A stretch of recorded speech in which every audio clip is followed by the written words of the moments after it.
RTL, bonjour M6, c'est parti pour 2 heures de direct, mesdames et messieurs, où nous allons tenter de régler, comme chaque jour, 3 cas 100% inédits. Et vous allez voir qu'aujourd'hui, il y a de l'enquête. Il y aura également la face cachée des étiquettes avec Olivier Dauvert qui est là. Bonjour Olivier. Bonjour Julien, bonjour à tous. Les conseils sous forme de règles d'or de la grande Sylvie Noakovic qui a participé à l'écriture du livre « Ça ne pourra plus vous arriver » que vous trouvez en librairie, dans lequel il y a tous les conseils pour ne pas se faire avoir. Ce sont des règles d'or. Ce n'est pas romancé. Elle ne vous dit pas « un jour, je cheminais sur un petit chemin ». Non, elle donne une règle d'or dans tous les domaines. Ça va Sylvie? Ça va Julien, bonjour Céline, à tous. tout va bien? Parfaitement bien, c'est parti, je suis prête. Tenue de safari pour Céline, car elle sait qu'il va falloir parfois aller dans la brousse pour trouver des documents, parce qu'il y a des choses assez incroyables dans les dossiers de ce matin. Salle des appels, mesdames et messieurs. Stanislas Vignon, rédacteur en chef, est avec nous. Stanislas, comment allez-vous?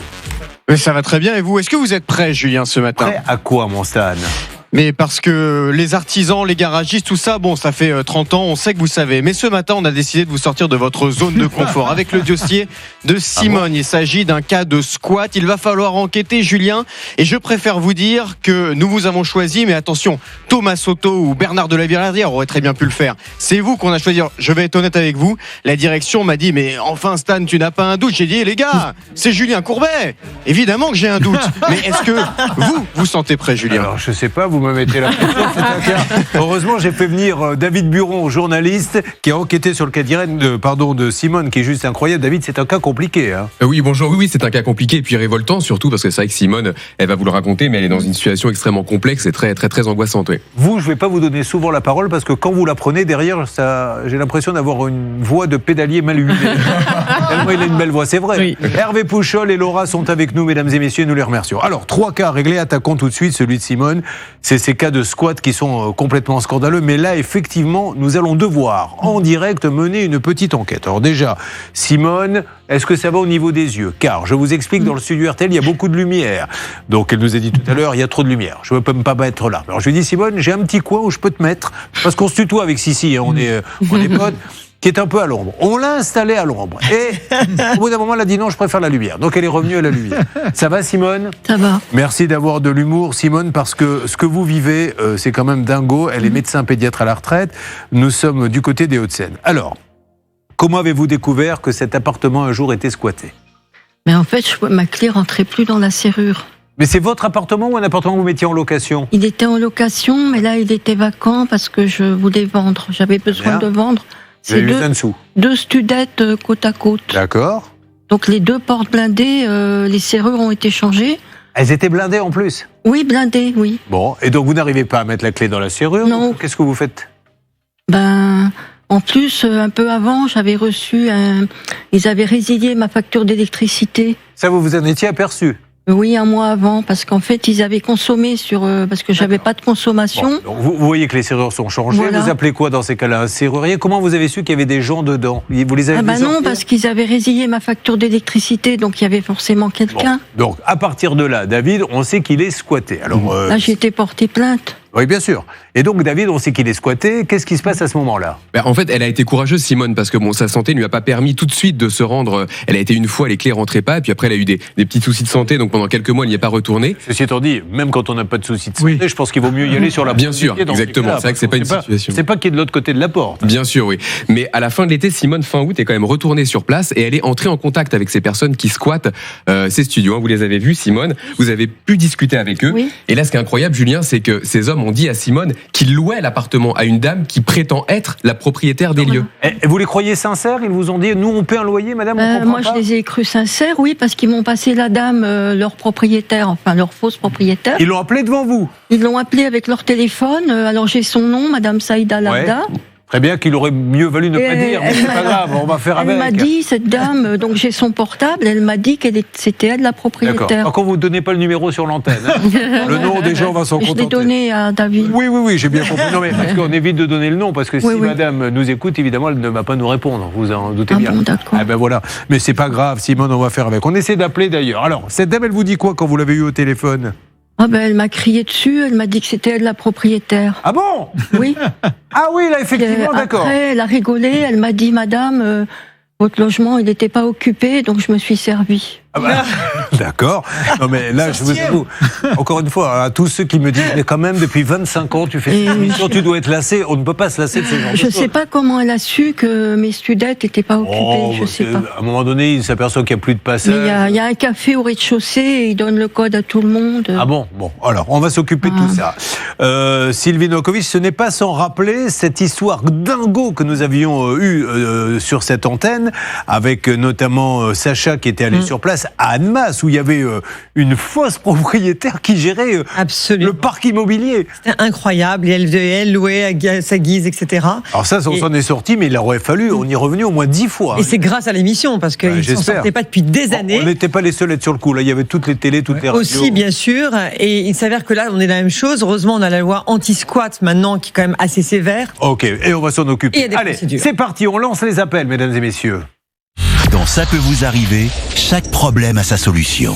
Alors Sylvie, on regarde ensemble sur M6 en direct les photos que l'on a. Donc ça c'est l'appartement en question, David. C'est à quel étage? Les 2 studios, les 2 fenêtres du 3e étage. Celles qui sont ouvertes? Il y a une serviette. Ici, je vous rappelle qu'on a la main, ça va très vite. On peut pas rester plus d'une seconde sur une photo. Alors on y revient. C'est celle-là? Là, oui, sur le garde-corps. D'accord. Donc là, c'est les gens qui sont chez eux avec leurs serviettes. Il y a 2 fenêtres, il y a 2 studettes côte à côte. D'accord. C'est un ancien 2 pièces qui avait été divisé en 2 studettes quand j'ai acheté. Ça marche. Une autre photo, s'il vous plaît. On y va. Voici donc les 2 portes squattées. Donc mais ils se sont attaqués quand même, Olivier Dauvert, une porte blindée. Hein. Il paraît que c'est très facile. À enlever. Les portes blindées, Serrurier m'a dit, c'est pour les cambriolages, mais pas pour les squats. Pas pour les squats, d'accord. Des portes spéciales. Donc maintenant, il va falloir acheter des portes anti-squat. Ça coûte 4 et blindées. On continue, c'est parti. Est-ce qu'on a une autre photo? Voilà, la serrure. Donc ça, c'est la nouvelle serrure qu'ils ont mis. Ils ont pris du bon matériel, ceci étant dit. C'est du B12, ça. On peut pas lui reprocher d'avoir choisi du bon matériel, c'est n'importe quoi. Et ensuite, on a non, c'est tout, Julien, parce que derrière, évidemment, nous n'avons pas pu rentrer dans les appartements. Donc, nous n'avons pu rester qu'à l'extérieur, puisqu'évidemment, les appartements sont squattés. Et je crois, David, d'ailleurs, que ça a été constaté par un huissier. Exactement, oui. Simone est allée avec un huissier sur place il y a quelques jours seulement parce que elle est retournée un dimanche avec son titre de propriété pour montrer à ces hommes qui squattent l'une des 2 studettes, pour être tout à fait précis, qu'elle est bien la propriétaire des lieux. Ce n'est pas cette dame qu'a cité Simone. Et alors là, les squatteurs lui ont dit d'accord, revenez demain. C'était un lundi à 14h, on va vous rendre vos clés. Et hélas, le lendemain, quand vous y êtes allé, Simone, avec un huissier de justice, il n'était pas là. Non, ils sont pas venus. Ils sont pas venus. Alors Céline, est-ce qu'on a 2-3 petits compléments parce que ce qui compte, c'est savoir depuis combien de temps cela dure. Parce que le squat, on peut pas l'éviter. Il est là, mais après, c'est la machine. Combien de temps mettons pour sortir ces gens-là? Ça fait combien de temps? On pense que c'est depuis le début de l'année 2024, grâce aux factures EDF. On a vu dans le dossier qu'ils ont résilié un contrat, et c'est comme ça a mis la puce à l'oreille à Simone. On n'a pas évidemment de date précise pour l'entrée des lieux. Et par contre, on sait qu'ils étaient prêts à partir. Ils devaient partir fin septembre, c'est ce qu'ils ont dit. Il y a un vrai scandale. Julien Courbet. RTL. Il y a un vrai scandale, certes pour Simone, parce que son appartement est squatté. Mais ça, c'est pas tellement ça le scandale. Ça, on le sait, ça arrive depuis longtemps. Le scandale, et j'espère que très vite, en haut lieu, quelqu'un va faire quelque chose, parce qu'un petit malin finira, et il aura raison, par attaquer les compagnies d'électricité et compagnie qui ouvrent des compteurs. Moi, je l'ai vu en direct, mesdames et messieurs. C'est-à-dire que j'étais en train de dîner avec des gens qui ont un petit commerce. Ils reçoivent un coup de fil pendant qu'on est en train de manger la pizza. Et quelqu'un leur dit, il y a des gens qui sont en train de s'installer dans votre commerce. Là, il n'y a aucune raison qu'ils soient là. Eh bien, le temps du repas, parce que c'était un dimanche ou je ne sais pas quoi, ils ont mis l'électricité. Donc nous, on a eu beau appeler la compagnie d'électricité en disant n'ouvrons pas le compteur, c'était trop tard. Donc les compagnies comme Engie ouvrent des compteurs à qui veut d'un simple coup de fil. Oui, il devrait y avoir un projet de loi qui impose la publication, effectivement, la communication d'une attestation de propriété. Mais si on les attaquait demain, si on attaquait ces compagnies en disant vous avez donné l'électricité à quelqu'un, ce n'est pas moi qui l'ai demandé, vous avez résilié, on gagnerait. Avec plaisir. Oui, non, moi je vous demande pas de le faire. C'est une question. Non, moi avec plaisir. Elle a déjà sa mallette. Je vais vous dire, c'est Julien Courbet, c'est la VRP de l'émission. Elle a sa mallette. Il faut l'attaquer, j'y vais. Et elle s'en va tout de suite. Et elle attaque. Moi j'y vais, moi. Il y a pas une affaire facile, hein. Ah oui. Voilà. Simone, je vais vous demander quelque chose. Simone, écoutez-moi. On est à la radio et à la télé. Votre micro est toujours ouvert. Donc, s'il vous plaît, vous attendez que je vous pose une question parce que si vous discutez avec David, on entend derrière quelqu'un qui parle. Mais elle n'a pas l'habitude. Hein. Elle est pédiatre. Moi-même, je ne saurais pas faire de la pédiatrie. Non. Voilà. Bon, alors, on y va. On va lancer les appels. Qu'est-ce que vous vouliez nous dire, Céline? 2-3 petits détails. Donc, depuis maintenant pas mal de temps, des gens sont dans son appartement et disent, mais nous, on paie un loyer. Donc, il y a une dame qui encaisse des loyers alors que les appartements ne lui appartiennent pas. Et les squatteurs sont prêts, en tout cas, ils ont dit à Simone qu'ils étaient prêts à partir fin septembre. Et le jour du rendez-vous, parce qu'ils ont donné rendez-vous à Simone, c'était le 23 ou le 24 septembre, elle s'est rendue sur place et il y avait personne. Elle a envoyé un texto au squatteur et le squatteur a dit, écoutez, moi j'ai remis les clés à quelqu'un, a priori pas à Simone, donc on sait même pas où les clés sont parties. Donc maintenant, il faudrait qu'on essaie de le rappeler, ce monsieur, et de rappeler la fausse propriétaire. Donc votre histoire d'enquête, Stan, dont vous avez parlé tout à l'heure et dont vous ne me sentez pas d'ailleurs capable de l'assumer, c'est que je dois essayer de retrouver cette dame et savoir si c'est elle qui encaisse les loyers, etc. C'est exactement ça. Bah déjà, vous avez compris le scénario. C'est un premier bon point pour Merci beaucoup, Stan. Je vous jure. Allez, on y va, on lance les appels. Qui est sur le coup de la propriétaire, s'il vous plaît? Salle des appels. Alors écoutez, c'est moi et nous allons lancer l'appel pour cette dame. C'est parti. Allez, on y va. On lance l'appel maintenant. On appelle cette dame qui se ferait passer pour la propriétaire. Alors, elle a un numéro et ce numéro était donné par les squatteurs. Donc, on ne voit pas pourquoi ils donneraient ça. Attention, on ne sait pas où elle habite, par contre. Allô? Ah, Saïda?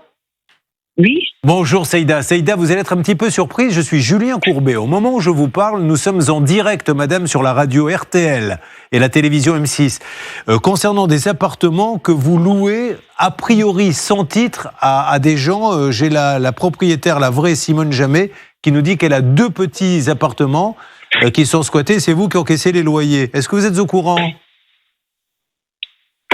Parler doucement, tu parles haute ville, j'ai pas compris. Tu peux parler doucement, s'il vous plaît? Ok, je parle doucement. Alors, j'ai à mes côtés une dame qui s'appelle Simone Jamet. Elle est propriétaire de 2 petits appartements, et ces 2 petits appartements, il y a des locataires à l'intérieur, mais les locataires disent, on paie les loyers, ils ont donné votre numéro de téléphone à madame Labza. Et elle vous a d'ailleurs appelé, cette dame. Et toi, vous êtes qui, s'il vous plaît? La télé et la radio. On est en direct au moment où je vous parle. Ce que je vous dis, ça passe sur RTL et sur M6. Allô? Voilà. Et ben voilà. Ben oui, mais je peux pas lui mentir non plus. Mais, non. Toi, t'es qui? Mais quand j'ai dit RTL et M6, là, le toi, t'es qui? Le raccrochage a été plus lent que d'habitude, mais parce qu'il n'avait pas compris ce qui se passait. Elle aurait pu dire, mais pas du tout. Vous vous trompez, mais qu'est-ce que c'est que cette histoire? Elle ne l'a pas fait, David. Donc nous allons relancer. Donc nous cherchons à joindre Saïda Labza. Saïda Labza, aidez-nous si vous la connaissez à la joindre pour parler avec elle. Alors on ne sait pas où elle habite, on a juste son numéro de téléphone. Saïda Labza, parce que là, visiblement, elle touche des loyers d'un appartement qui ne lui appartient pas. Ça, c'est une enquête RTL M6. Ça peut vous arriver.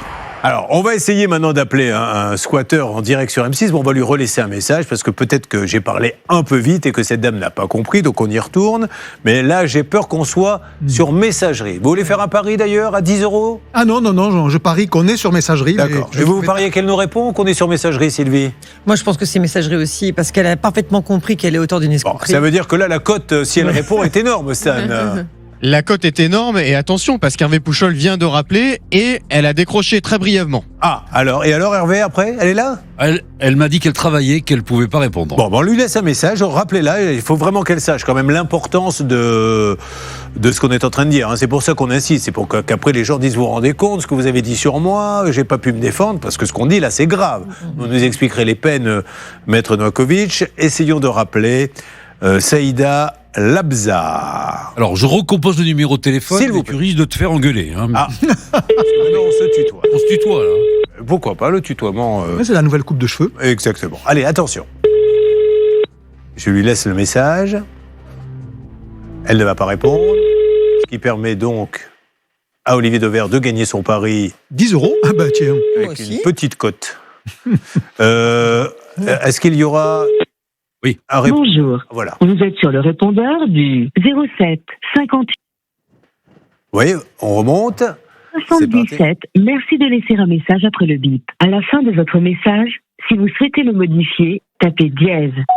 Madame Saïda Labza, je suis Julien Courbet. Au moment où je vous parle, nous sommes en direct sur la radio RTL et en direct sur la télévision M6. Madame Saïda Labza, je vous appelle car 2 squatteurs qui squattent donc l'appartement d'une dame qui est à mes côtés, qui s'appelle Simone Jamet, nous disent « Mais nous, on ne savait pas qu'on squattait, on paie des loyers à Saïda Labza, c'est-à-dire vous. » Et la propriétaire des lieux, la vraie, nous dit « Effectivement, j'ai moi-même appelé cette dame et elle m'a dit, comme les logements étaient vides, oui, c'est moi qui m'en occupe dorénavant. » Alors, c'est très très grave aux yeux de la loi, Madame Saïda Labza, parce que quand la police et le procureur vont s'en occuper, évidemment, ça risque de faire mal. Donc c'est pour ça qu'on vous appelait, pour que vous puissiez nous dire, vous n'avez rien compris, ce n'est absolument pas ça, je n'ai rien à voir là-dedans. Mais on vous a appelé 3 fois et vous ne nous avez jamais dit ça. C'est pour ça que je me permets d'insister un peu. Je vous laisse un numéro, mais il faudra qu'on se parle à un moment ou à un autre, Madame Saïda Labza. Merci beaucoup, laissez le numéro s'il vous plaît, Hervé.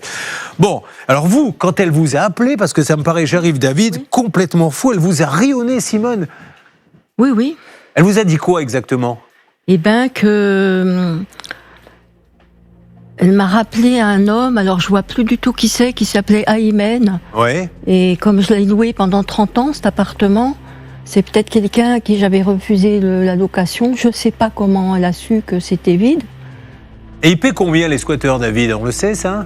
Non, ça, j'ai pas réussi. Autour de peut-être 500 €, mais je suis pas sûre. Mais c'est ce qu'ils m'ont dit, mais c'est pas sûr. Mais c'est fou cette histoire, ouais. À un moment dans ses échanges avec cette dame, Simone, elle a quand même failli la rencontrer, hein, Simone. Oui, elle vous avait donné rendez-vous dans le quartier Montparnasse, et puis finalement, elle vous a raconté que ses enfants étaient malades, c'est ça? Oui, c'est ça.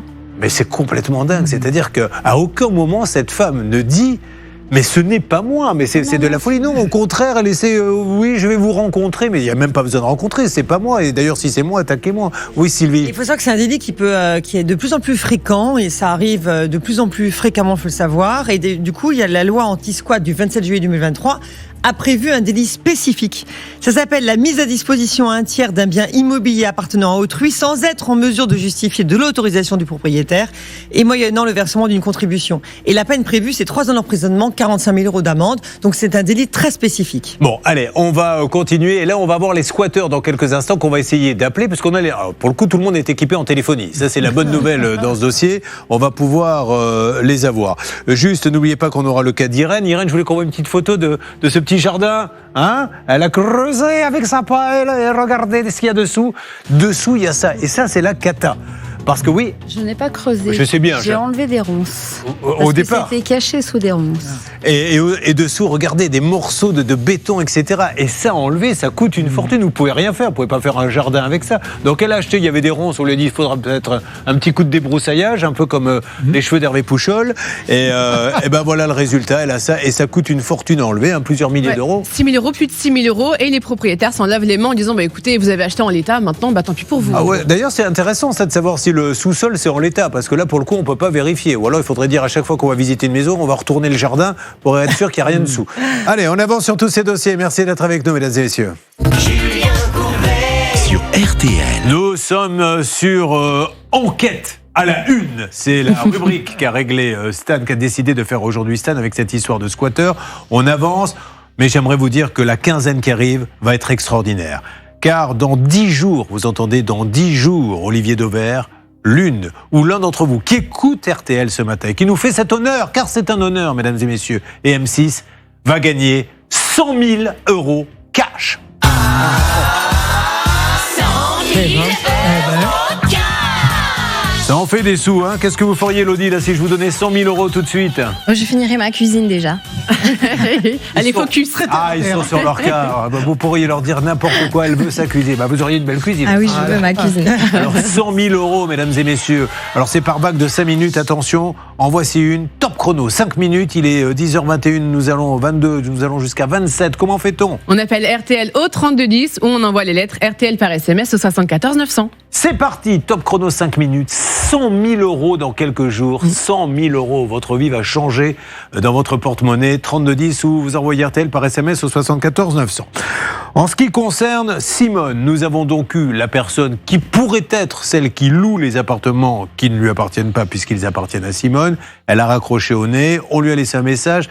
Voyons comment les choses vont avancer. Maintenant, comme Stan, vous m'avez lancé ce défi, nous allons nous tourner vers les squatteurs pour qu'il nous explique comment ils sont entrés en contact avec cette dame et comment a-t-elle fait pour se faire passer pour une propriétaire. D'accord ? On est bien d'accord. Alors, a priori, Julien, il devrait y avoir 2 squatteurs, mais nous n'avons le numéro que d'un.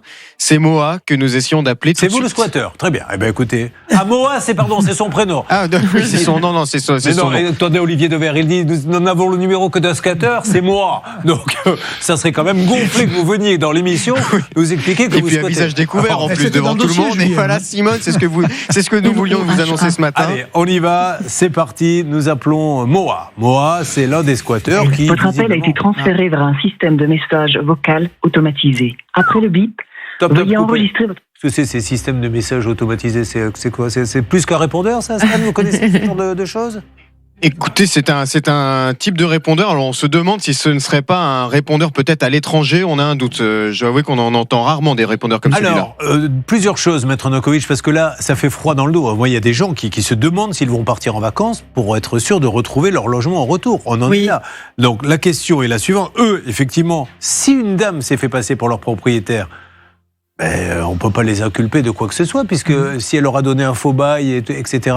Alors effectivement, il pourrait ne pas y avoir d'éléments intentionnels, il pourrait ne pas savoir dans ces conditions. On ne peut rien leur reprocher. Par contre, apparemment, ils le savent, ils doivent quitter les lieux. C'est là où on retiendrait la mauvaise foi quand même. Moi, je voudrais que l'on appelle à le compteur électrique. Il était à quelle société vous payez? EDF. Qu'on appelle, ça s'appelle plus EDF? Engie. Engie, c'est ça. On va essayer d'appeler Engie parce que moi, je veux qu'il m'explique maintenant sur quelle base ils ont ouvert un compteur et pourquoi ils ne le ferment pas maintenant, parce que ça serait trop facile, sinon... Non, ils ont résilié, les squatteurs ont résilié mon contrat après avoir consommé 200 €. Oui. Donc j'ai reçu un huissier qui m'a demandé de payer 200 € de leur consommation. Donc à eux. Ils n'ont plus l'électricité maintenant? Si, oui, mais EDF peut pas me donner leur nom parce que ils ont pris un autre fournisseur. Ils ont changé de fournisseur. Oui, voilà. Alors, ils font tout par Internet. allez-y, les compagnies d'électricité. Ils n'ont même pas de boîte aux lettres. Mais un jour, je vous assure, on devrait faire une grande journée, mais bon, évidemment qu'on ne le fera pas, parce qu'on ira en prison, mais où tout le monde s'amuserait à ouvrir et à fermer vos compteurs. Par exemple, moi, je m'amuserais à fermer le vote, pendant ce temps-là, vous fermez celui de Maître Novakovic, qui ferme le vote. Non, mais on pourrait créer un chaos. On pourrait créer un chaos comme ça dans le pays. Il essaye, il serait mal. Hein. Vous, au niveau de l'humour, il faudra vraiment que vous consultiez quelqu'un. Mais je vais quand même préciser, Julien, quelque chose, parce que comme il y a vraiment cette loi anti-squat qui est vraiment bien du 27 juillet 2023, qui marche bien d'ailleurs. Qui marche très bien. Parce non, elle marche pas du tout. Si dans les 48 heures, vous prévenez le préfet, il doit réagir. Dans les 48 heures, mais si je suis pas là pendant 48 heures. Eh bien, il faut mettre une alarme. Oui, bien sûr. Comme ça, on est prévenu. Moi, je suis désolé, Maître Novakovic, je le dis avec mes mots, mais la loi anti-squat, elle sert à pas grand-chose. On a combien de cas de squat en ce moment, mon cher Stan? Écoutez, on en avait un la semaine dernière, donc ça fait déjà 2. Et on rappelle que si vous aussi vous êtes victime de squat, vous pouvez nous envoyer d'ores et déjà un mail. Ça peut vous arriver @m6.fr et vous laissez votre numéro de téléphone. Voilà, la loi anti-squat, c'est on vérifie qui est le propriétaire, ça se vérifie en 2 secondes. Et on sort les gens qui n'ont pas payé, et puis c'est tout. Voilà. Ou alors on fait pas de loi et on dit il faut les laisser se loger. Mais les pseudo-lois anti-squat qui servent à pas grand-chose, non. Allez, on est sur RTL en direct M6. Ne bougez pas. Ça peut vous arriver, revient dans un instant.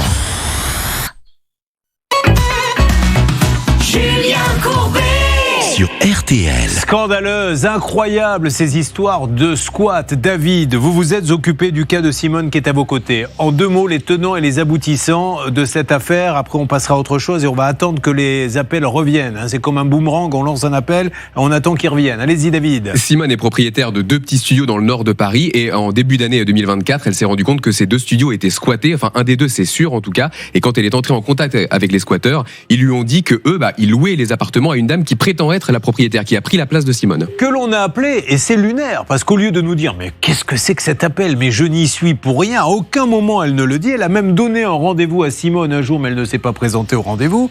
Elle a l'air d'acquiescer, de dire oui, vous n'étiez pas là, donc je me suis occupé de tout ça.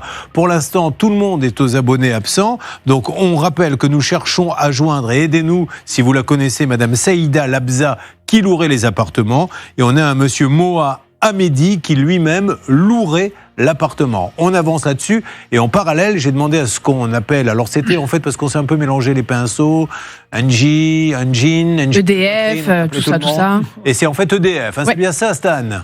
C'est bien ça, c'est EDF. Et donc, Hervé Pouchol est en train d'envoyer un mail à la direction en leur donnant les coordonnées de l'appartement et du prétendu squatteur pour savoir comment est-ce qu'ils ont pu...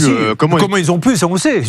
Vous appelez en disant annulez le contrat de monsieur Courbet, mettez-le au nom de monsieur Dupont, et ils le font sans aucune vérification. Et c'est comme ça que les squatteurs s'installent. Donc je pense qu'ils ont une responsabilité. Ils n'ont pas besoin de mon nom. Pardon ? Ils n'ont même pas besoin de mon nom. Donne l'adresse.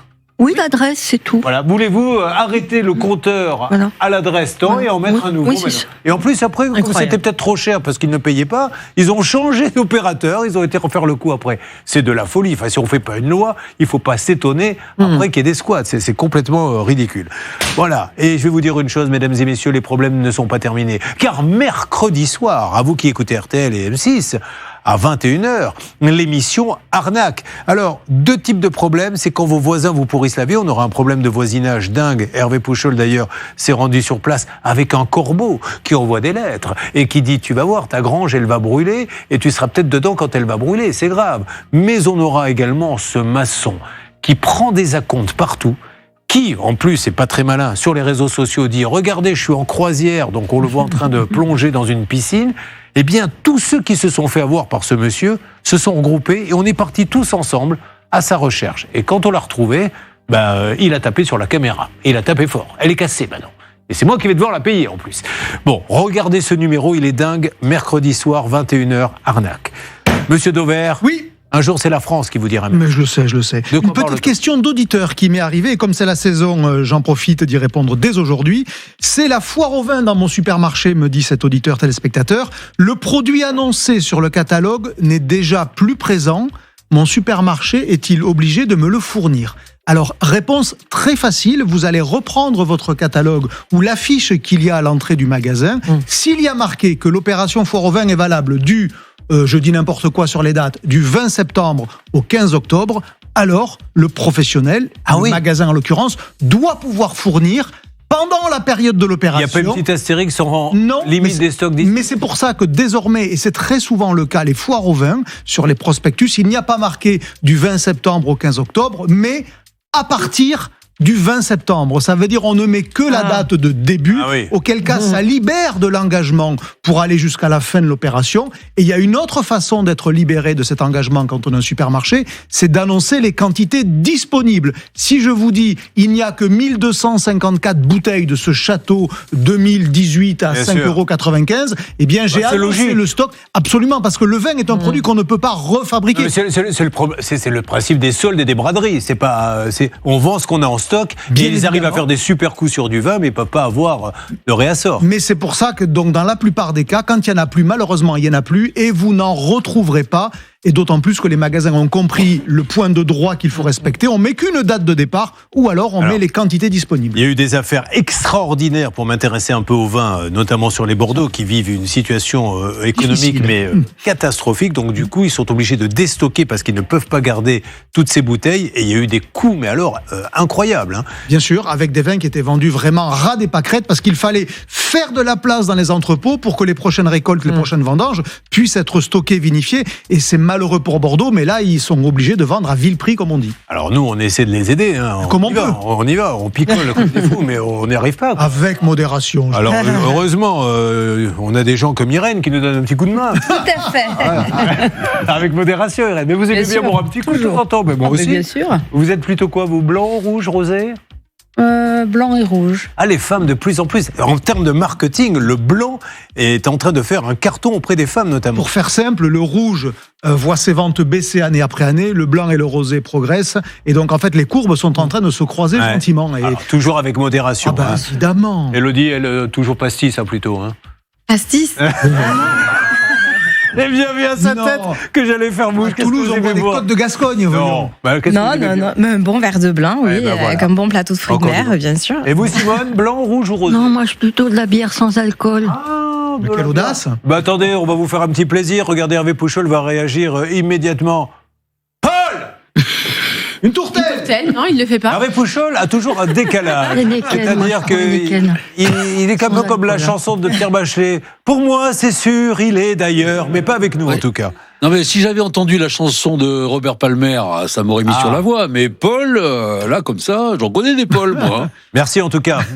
Merci. Nous allons avancer sur différents dossiers. Sur quoi va-t-on aller? Nous sommes en direct sur RTL, mesdames et messieurs, et sur M6. Et attention, un nouveau dossier. Et j'attends toujours des nouvelles d'EDF. Ça, David, je vous lâcherai pas, je vous le dis.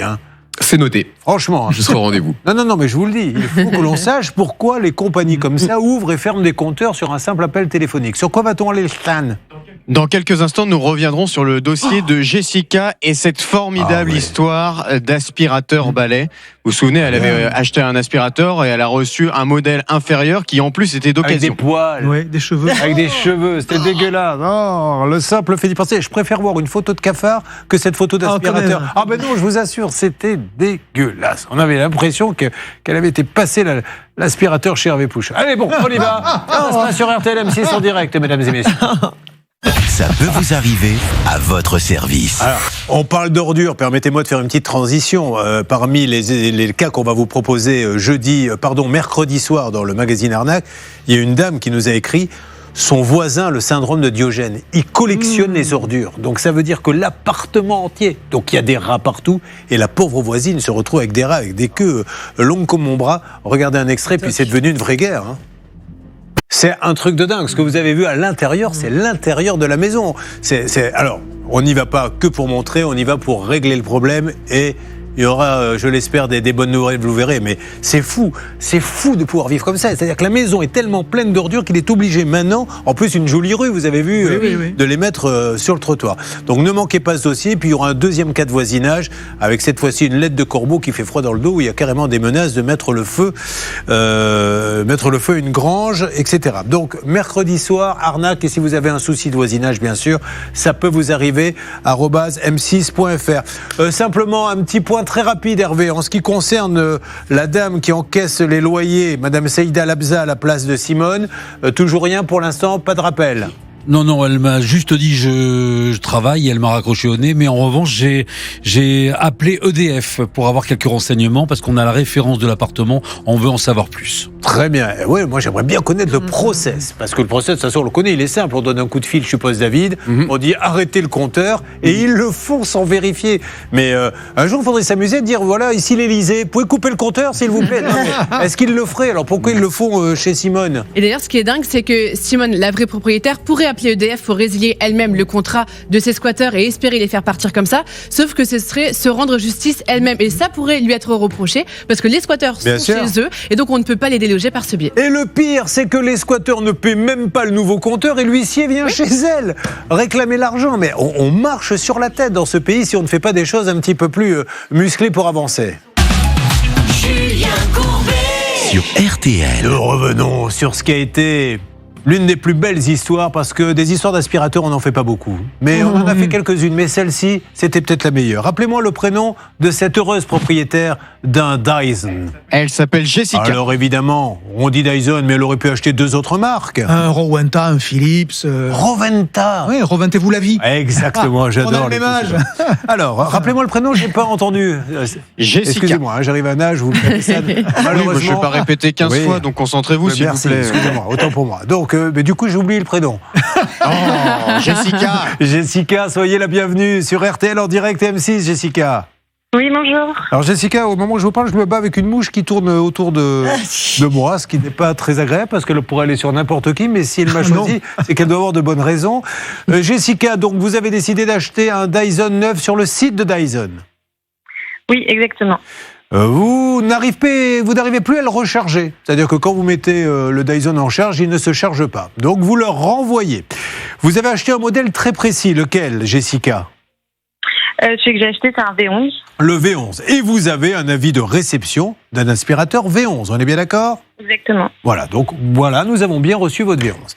Là-dessus, on lui renvoie réparé. Et quand elle ouvre le carton, ce n'est pas un V11, mais un V10. Et la photo est sur Facebook, la page, ça peut vous arriver. Plein de poils, plein de cheveux, c'est dégueulasse. Donc elle dit, il y a un problème. Et là, on lui dit, non madame, je suis désolé, on vous a renvoyé celui que vous nous avez envoyé. Et alors qu'eux-mêmes, Stan, ont marqué reçu V11. Et d'ailleurs, on les a eu une première fois au téléphone. Stan, ils ne voulaient rien entendre. Oui, alors on lui dit pas, on vous a renvoyé le bon, on lui dit surtout, en fait, on n'a jamais reçu le V11, nous. Et effectivement, avec Hervé Pouchol, on a appelé Dyson, et ils sont catégoriques, ils ont bien revérifié parce qu'ils ont un process très ferme où ils peuvent, vous savez, suivre chaque aspirateur, et apparemment, ils n'ont jamais reçu l'aspirateur en question, on ne sait pas où il est passé. Ceci étant dit, Olivier Dauvert, ok, ils disent on ne sait pas où il est passé, mais il y a bien un envoi d'un V10 d'occasion qui a été fait par eux. Il est quand même sorti de l'entrepôt, il doit y avoir un minimum de traçabilité. Alors ça, est-ce qu'il justifie, Stan, qu'ils ont envoyé admettons, le V11 est perdu, mais comment il justifie qu'elle reçoit un V10 avec des poils, etc. Et parce que eux, ce qu'ils disent, c'est nous, on a reçu ce V10, donc c'était pas le bon aspirateur, donc on l'a renvoyé. En gros, ils attendaient un V11, ils ont ouvert le colis, c'était un V10 d'occasion. Ils ont dit, attendez, c'est pas un V11, donc on renvoie le V10 d'occasion. Si j'ai bien compris, parce que là, on est dans la sacrée magouille de la part de Jessica. Jessica possède un V10. Elle appelle Dyson en leur disant, je vous envoie un V11 qui marche pas. Eux, ils disent on a reçu un V11, et en fait, elle avait un V10 pour se faire payer un V11. C'est ça qu'aurait fait Jessica. Si c'était une arnaque, effectivement, de Jessica, c'était assez habile de se dire je vais tenter de monter en gamme sans débourser le moindre. Vous voyez, c'est parce que c'est très compliqué. C'est pour ça, Jessica, que j'ai décidé de ne plus passer l'aspirateur depuis des années. Parce que c'est des histoires. Non, mais c'est vrai, ne riez pas, Irène. C'est compliqué, ces histoires d'aspirateur. Vous avez un quoi, vous, chez vous? Philips, tout ça. Le travail à l'ancienne. Bon, Philips, ça ne déçoit jamais. Mais bien sûr, avec un sac et un filaire, il faut bouger régulièrement parce qu'il n'y a que 2 mètres de fil et la pièce fait 4. Et vous, Élodie? Moi, j'ai un Dyson. Et alors, elle était heureuse, comme si on lui offrait un bijou quand elle l'a eu. Tout à fait. Voilà. Mais oui, les femmes adorent ça.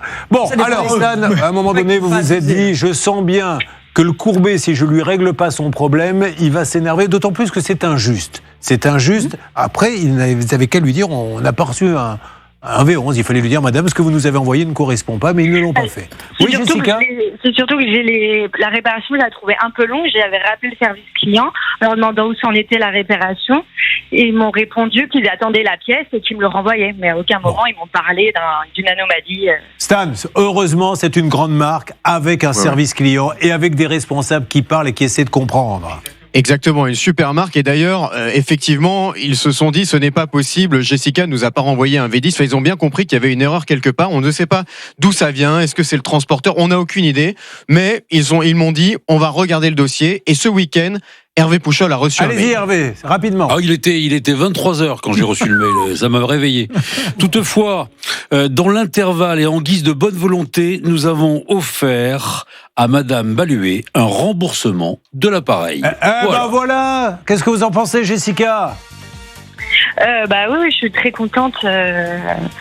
Pas forcément du fond de leur réponse, mais très contente du résultat. Non, mais là, après, écoutez, le fond, nous, alors là, c'était avec un juge que je vous laisserai débattre du fond. Nous, on fait de la forme. Vous avez le remboursement et tout va bien. Et encore une fois, après, il y a une autre solution pour ne pas avoir de soucis. Bonjour, monsieur Darty. Bonjour, monsieur Boulanger. Je pars avec, je l'ai. Et quand vous le ramenez, vous le donnez. Il n'y a plus de Internet, machin, transporteur. Bravo, Dyson, en tout cas. On est content. C'est une grande marque. Et pour Dyson, je le dis, mais c'est anglais, Dyson. Irlandais. Il voulait que je mette la Marseillaise, Stan. Mais parce qu'ils font plein de Français heureux, qu'est-ce que vous voulez? Je lui dis n'importe quoi, c'est parti. Dyson. Hey. Oh là là. Quand faut aspirer, mon Dyson est là. Je peux pas faire mieux. Bravo Dyson, grande marque. Et regardez d'ailleurs une cliente, Élodie, qui se l'est offert elle-même. Allez, tant mieux. Ça peut vous arriver. Élodie au tableau. C'est à vous maintenant. Attention Élodie, on va déjà faire connaissance. Donc Élodie, on sait déjà, parce qu'elle nous a fait une indiscrétion sur un aspirateur, on sait qu'elle a un Dyson. C'est vous qui l'aviez choisi ou monsieur était d'accord quand il a vu le prix? C'est une dame. Vous êtes avec une dame? Oui. Elle a choisi la dame? On l'a choisi toutes les deux. Mais alors qu'est-ce qui vous fascine avec Dyson? C'est un fil, c'est déjà pour nous c'était plus simple. Ouais. Voilà. Et puis après on s'est promené, on a vu Dyson, ils nous ont fait la démo et on a. D'accord, il marche bien. Très bien. Voilà, vous voyez qu'il y a aussi des belles histoires. Alors, Élodie, vous êtes infirmière, hôpital à domicile? À l'hôpital, oui. On fait un petit coucou aux collègues? Oui. Alors, c'est quel hôpital? c'est l'hôpital des... demandez à l'occasion dans quel hôpital vous travaillez. Quand vous partez le matin, au moins, vous saurez où vous allez. Voilà, c'est ça. C'est lequel alors? C'est à Purpan, à Toulouse. Purpan. C'est un très gros hôpital à Purpan. Et une école d'agriculture. Vous l'avez fait là-bas? Eh ben c'est celle-là, voilà. Eh bien. Alors, Élodie, qu'est-ce qu'on peut dire d'autre? Est-ce qu'elle a des passions, Élodie? Qu'est-ce que vous faites avec madame? Vous marchez? Vous faites du sport? Vous faites des... Non, je fais pas vraiment de sport, mais... Vous aimez quoi? Le théâtre? Oui, on sort beaucoup. On aime bien aller se promener avec ma conjointe. On va au cinéma, au restaurant. Voilà. C'était la Minute Chiante qui nous était proposée par notre sponsor Julien Courbet. Quand il n'y a rien à dire, Julien Courbet sait en faire des tonnes. Par contre, quand c'est intéressant, il passe à côté du sujet. Non, mais je plaisante. On y va pour cette petite histoire qui se trouve... Alors là, vous allez me dire deux mots de... Vous savez où elle habite? Ça, je vous le dis parce que vous qui aimez voyager, Irène, allez un jour à Montastruc-la-Conseillère. Oui. Vous aviez déjà entendu parler de ça? Absolument pas. Alors, qu'est-ce qu'il y a à Montastruc? Vous connaissez, vous? Ah oui, c'est très joli déjà comme nom, Montastruc-la-Conseillère. Mais qu'est-ce qu'il y a de beau là-bas? Vous y avez été? Un Intermarché, c'est près de Toulouse. Oui. Non? Voilà, et à part l'Intermarché, parce que vous, c'est ça qui vous intéresse. Lui, chacun ses vices, Julien, vous en avez vous aussi. Lui, il va à Rome, on lui dit alors, t'as été au Vatican? Ah non, j'étais à Intermarché. Il y avait là-bas, j'ai visité les Intermarchés. Alors qu'est-ce qu'il y a à Montastruc, la Conseillère? Oui, il y a beaucoup de choses, il y a plein de choses sympas. C'est un petit village, voilà, pour les enfants, c'était très bien. Donc on a fait le choix de construire notre maison dans. Ah oui, il y a un petit ou une petite? Moi j'ai une fille et ma compagne a un garçon. Bon, alors on y va maintenant. Vous voulez une cuisine. Alors on va rappeler quand même un petit peu le contexte. Je crois que votre fille a quelques difficultés. Expliquez-moi, c'est digestif? Elle a été diagnostiquée à l'âge de 2 ans d'une maladie cœliaque. Donc. C'est quoi la maladie cœliaque? La maladie cœliaque, c'est en fait toutes les villosités intestinales qui sont détruites à partir du moment où on mange du gluten. Donc tout ce qui est blé, orge, soja, épeautre, voilà. Donc elle doit manger d'autres. Rappelons également, parce que si vous me permettez, est-ce que le sans gluten c'est vraiment plus cher? Parce que pour les gens comme ça qui ont des problèmes, est-ce qu'il ne faudrait pas un jour aussi faire, si on a une carte qu'on peut présenter, je sais pas, à la caisse en disant je n'ai pas le choix parce que je suis malade, parce que c'est vraiment beaucoup plus cher. Oui, je vous ai fait un petit comparatif de prix en entendant le cas tout à l'heure d'Élodie. Quand vous achetez des pâtes, il y a des marques qui ont et des produits classiques, je pense à Barilla par exemple, mais j'aurais pu aussi citer comme marque Panzani, Alpina, que sais-je encore, mais dans le cas de Barilla, ils ont des gammes classiques et la gamme sans gluten. Juste pour vous donner une idée de prix, vous aimez, admettons, les spaghettis. Si vous voulez des sans gluten, déjà elles sont pas en 500 grammes, mais en 400 grammes, parce que on vous en met un peu moins dans le paquet, qui a pourtant la même taille en apparence. Vous allez le payer, écoutez bien, 2 €. Si vous achetez les pâtes classiques, il y en aura 500 grammes et vous allez le payer 1 €. Donc c'est à peu près, quand vous intégrez la différence de remplissage de la boîte, c'est entre 2 et 2,5 fois plus cher d'acheter des pâtes sans gluten que des pâtes classiques. Donc ça coûte très cher. Alors qu'elle se soigne en mangeant du sans gluten. Enfin, je veux dire, ça pourrait être presque considéré comme un médicament. Sinon, le médecin. Qu'est-ce qui arrive si elle mange du gluten? Du coup, ça lui provoque déjà des douleurs abdominales, des diarrhées, des vomissements. Ça peut être grave ou oui, en fait, elle a été diagnostiquée parce qu'elle ne grandissait plus à l'âge de 2 ans. Rendez compte? Ah oui. Et elle avait un bilan sanguin qui était complètement perturbé, donc. C'est comme un médicament de prendre du sans gluten. Donc ces gens-là devraient avoir des aides. Oui, vous vouliez dire, Céline? Oui, que malgré tout, on peut se faire rembourser quand dans ce cas-là, elle est reconnue avec cette maladie, mais une partie est remboursée grâce aux étiquettes. Je crois qu'il faut envoyer les étiquettes à l'assurance maladie. Oui. Mais c'est hyper compliqué. C'est à hauteur de 33 € par mois. Voilà. D'accord. Faites vos courses pour 33 € pour nourrir bien plus cher. Oui, c'est combien à peu près, vous, de plus? 200, 300? Ah oui, ces courses, oui, parce qu'en plus elle est petite, donc elle mange beaucoup de gâteaux, le goûter, etc. Donc rien que le pain, 5 tranches de pain, ça me coûte presque 4 € quoi. C'est fou ça. Bon. Alors il y a une bonne raison, vous savez, c'est parce qu'on change de farine. Le blé, ça coûte moins cher que la farine de maïs ou de riz qui est habituellement utilisée pour le sans gluten. Et alors attention sur le, je vais faire le médecin là maintenant parce que moi je suis capable. Rien ne me fait peur en fait. Les gens le disent souvent, mais lui il peut dire n'importe quoi, rien ne me fait peur. Mais non, rien ne me fait peur. Faites attention quand vous décidez un jour d'arrêter le gluten alors qu'il n'y a pas de bonne raison pour le faire, parce que ça peut avoir des conséquences également. Sur la santé. Moi, j'ai vu des gens, franchement, qui ont dit j'arrête le gluten parce que c'est tendance, perdre leurs cheveux parce qu'ils avaient besoin du gluten. Donc c'est un médecin qui prend la décision. Et malheureusement, je ne le suis pas. Donc allez en voir un vrai. Allez, on attaque ce cas. C'est parti en direct sur M6.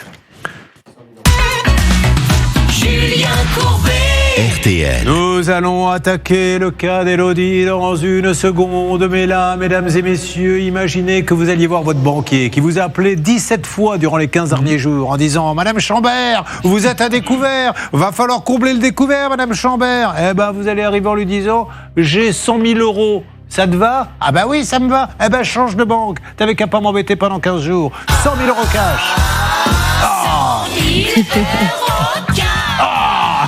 Céline, alors comment gagne-t-on 100 000 euros cash? On appelle RTL au 3210 ou on envoie les lettres RTL par SMS au 74 900. Mais 100 000 euros, c'est juste dingo. Vous vous rendez compte comme ça change la vie? C'est déjà l'apport d'une maison, c'est un changement, c'est un projet de vie, 100 000 euros.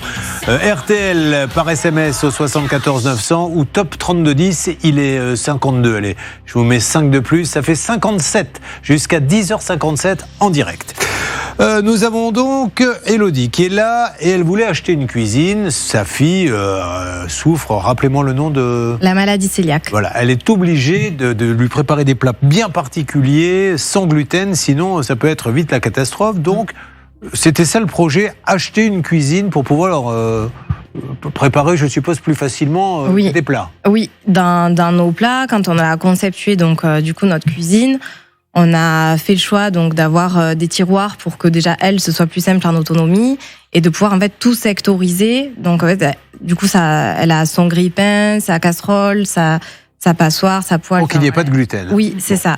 Alors, vous allez trouver comment ce cuisiniste? Vous l'avez Internet ou... Non, pas du tout. En fait, je le connais depuis des années. D'accord. Voilà, donc c'est quelqu'un qui a déjà fait plusieurs cuisines au sein des membres de ma famille. Et ça s'est bien passé. Voilà, donc j'avais entièrement confiance en lui. Ça doit être terrible de se dire pourquoi c'est tombé sur moi. Oui. Il a réussi chez tout le monde, sauf chez moi. Pourquoi il m'en veut, le cuisiniste? Alors, quel est le problème avec cette cuisine, s'il vous plaît, Céline? Elle n'est pas arrivée? Elle est incomplète? Elle est incomplète, ça fait 1 an. Il manque notamment le plan de travail, donc c'est hyper important parce que c'est le cœur de la cuisine.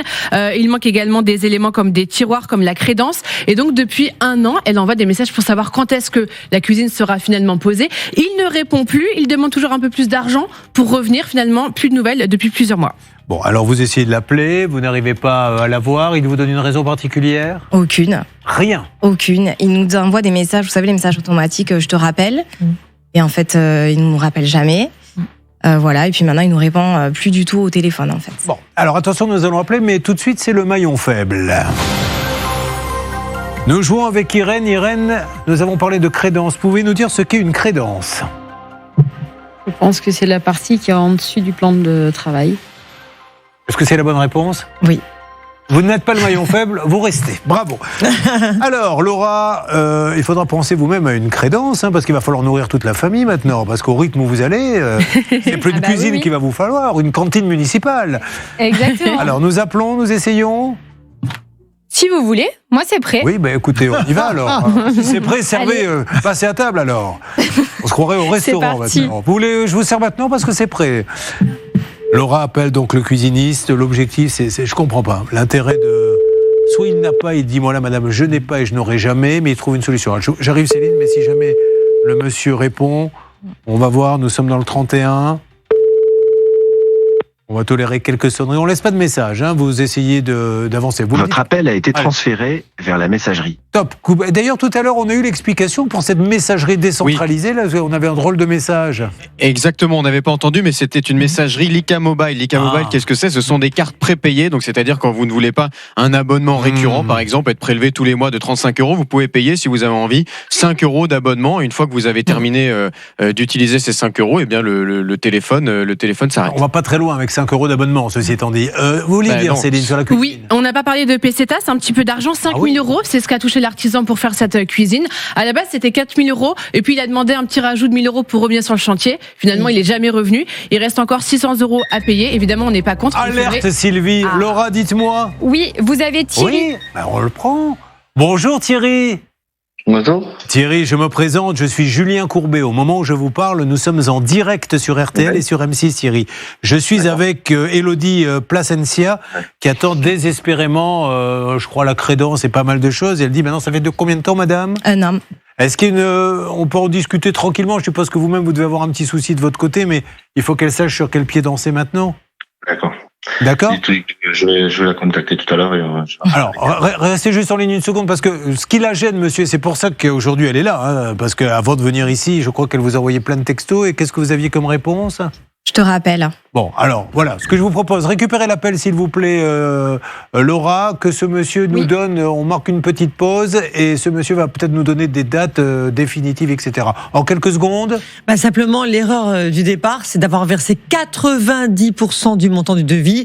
Je rappelle à tout le monde, pas plus de 30%. Et d'ailleurs, vous le dites dans le livre que nous publions, ça ne pourra plus vous arriver, les 100 règles d'or à connaître pour ne pas se faire avoir. Dans quelques instants, direct RTL M6, nous allons savoir ce qui a été dit pour la cuisine et nous attaquons la décharge planquée sous le jardin sur RTL M6. À tout de suite. Et n'hésitez pas, vous vivez la même situation, ça peut vous arriver @m6.fr.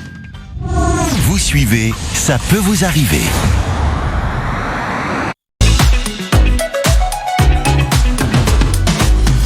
Merci d'être en direct avec nous sur M6. On regarde quelques photos donc de cette cuisine dont nous parle Elodie, qui attend désespérément d'avoir la livraison totale. On a eu, il y a quelques instants, le cuisiniste qui nous a dit avec une voix assez posée, dites-lui que je la rappelle, on va s'en occuper. Le problème, c'est que tout le temps. Ça fait pas mal de temps. Donc voilà la cuisine, effectivement. Alors qu'est-ce qui manque ? C'est ici, je suppose qu'il manque toute cette partie. Là, il manque tout un panneau en bois qui fermerait et qui du coup nous permettrait de mettre notre plan de travail définitif. Olivier Dauvert, là actuellement, on ne peut même pas mettre notre plan de travail définitif. On n'est pas cuisiniste, mais j'arrive pas à comprendre comment il peut manquer ça. Enfin, comment il peut se satisfaire de quelque chose qui, même sans être un professionnel, il nous a dit, donc quand on l'a recontacté, il nous a dit qu'il manquait donc de l'argent pour pouvoir acheter ce panneau. On lui a dit très bien, donc combien tu as besoin pour acheter le panneau ? Donc il nous a dit 1 000 €, donc nous on lui a versé encore 1 000 € supplémentaires et de là il n'a plus répondu en fait. Mais je pense qu'il doit y avoir un petit peu de cavalerie peut-être, parce qu'il ne doit plus avoir de trésorerie. Et d'où l'intérêt, un vrai cuisiniste, un bon, comme il y en a plein, il y a plein de grandes marques, c'est effectivement peut-être 30% au départ et plus rien après. Mais s'il commence à vous dire j'ai besoin d'un peu d'argent pour acheter le placard, j'ai besoin d'un peu, c'est que c'est pas sérieux. Oui, allez-y. Il est vrai que les avis les plus récents sur Internet concernant cette société sont assez catastrophiques. On parle d'acomptes encaissés et de plans de travail qui attendent depuis des mois et des mois d'être livrés. Donc en effet, ce monsieur a peut-être des problèmes financiers. Alors, on va voir ce qu'il va nous dire puisqu'on est en train de discuter avec lui. Et ça va se passer dans 1 minute 30 en direct sur M6. N'oubliez pas, mesdames et messieurs, mercredi soir, 20h, arnaque avec ce maçon qui a fait des dégâts, y compris sur notre caméra puisqu'il l'a cassé. Regardez. Direction Marseille pour l'une de nos journalistes qui a eu vent d'une arnaque orchestrée par un maçon. Baisse la caméra, je me convainc. Il aurait dupé une dizaine de ses clients. On a réalisé qu'on s'était fait escroquer. On a pris les sous et ça a aperçu trop tard. Résultat, 100 000 € de préjudice au total. Et une famille obligée de vivre dans un véritable taudis. C'est carrément une décharge. C'est pas vivable surtout quand on a des enfants. Notre mission, arrêter les agissements intolérables de cet artisan. Arrêtez de menacer les gens, monsieur. Et aider les victimes à récupérer leur argent. Et ce qui est terrible, c'est que ces gens-là vont sur les réseaux sociaux où ils se filment en train de regarder la croisière que je suis en train de faire. Et ils les narguent même, puisque tous vont aller à sa recherche. C'est assez impressionnant d'ailleurs. Quand il est face à ces gens-là, il les nargue. Toi, t'as été gentil avec moi ? Peut-être que je te donnerai un petit peu d'argent. Toi, t'auras rien. Fallait pas gueuler. Et on lui dit, mais il est où l'argent ? Il est aux Caraïbes. Vous ne saurez pas où. Enfin, un truc de malade. Mercredi soir, il y a plein de conseils, évidemment, pour ne pas se faire avoir. Arnaque sur M6, 21h, donc dans 2 jours. Allez, voyons ce que va nous dire maintenant le cuisiniste. En direct, il est quasiment 11h03, mesdames et messieurs. Merci d'être avec nous pour nous joindre. Ça peut vous arriver @m6.fr.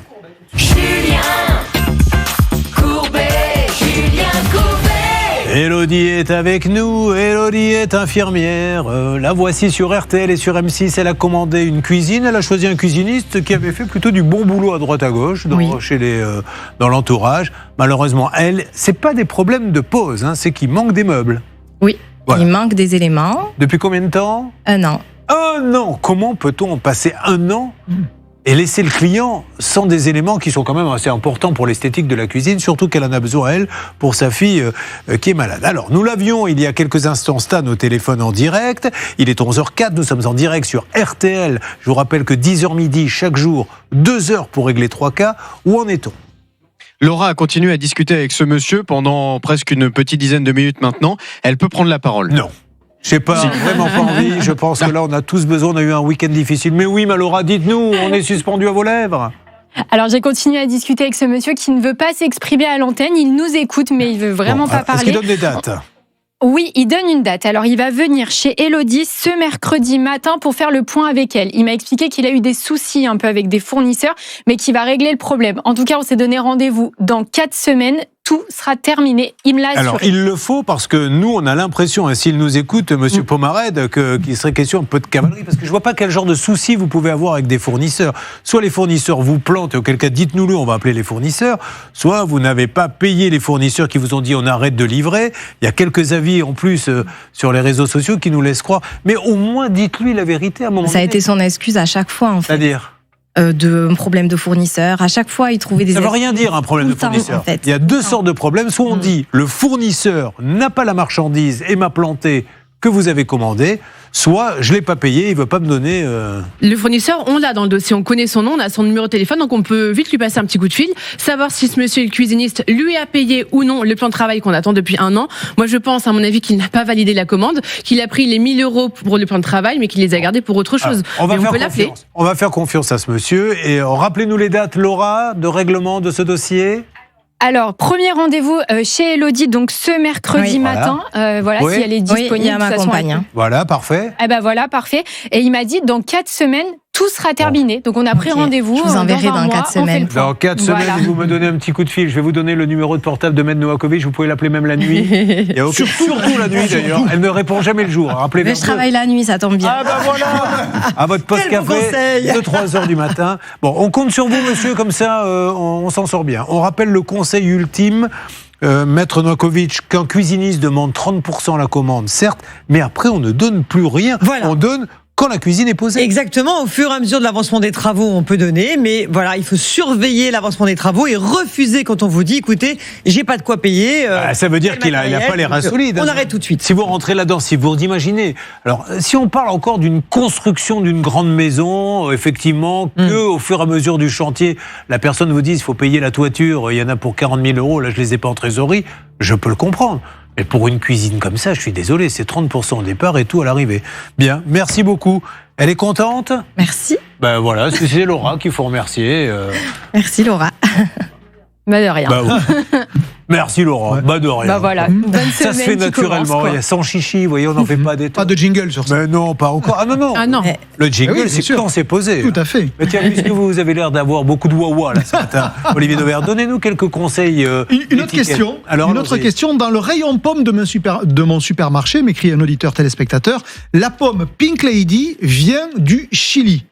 Comment c'est possible alors que nous sommes en pleine saison des pommes? Et rajoute-t-il, c'est vous qui l'avez dit récemment. Donc effectivement, on est bien en pleine période des pommes puisque l'automne, en gros, pour faire simple, c'est la saison de récolte des pommes. Sauf que la Pink Lady est une variété qui est un peu tardive et dont la récolte n'a pas encore commencé parce que je me suis documenté, figurez-vous, pour pas vous raconter des âneries. La récolte de la Pink Lady précisément va se faire d'ici une dizaine de jours.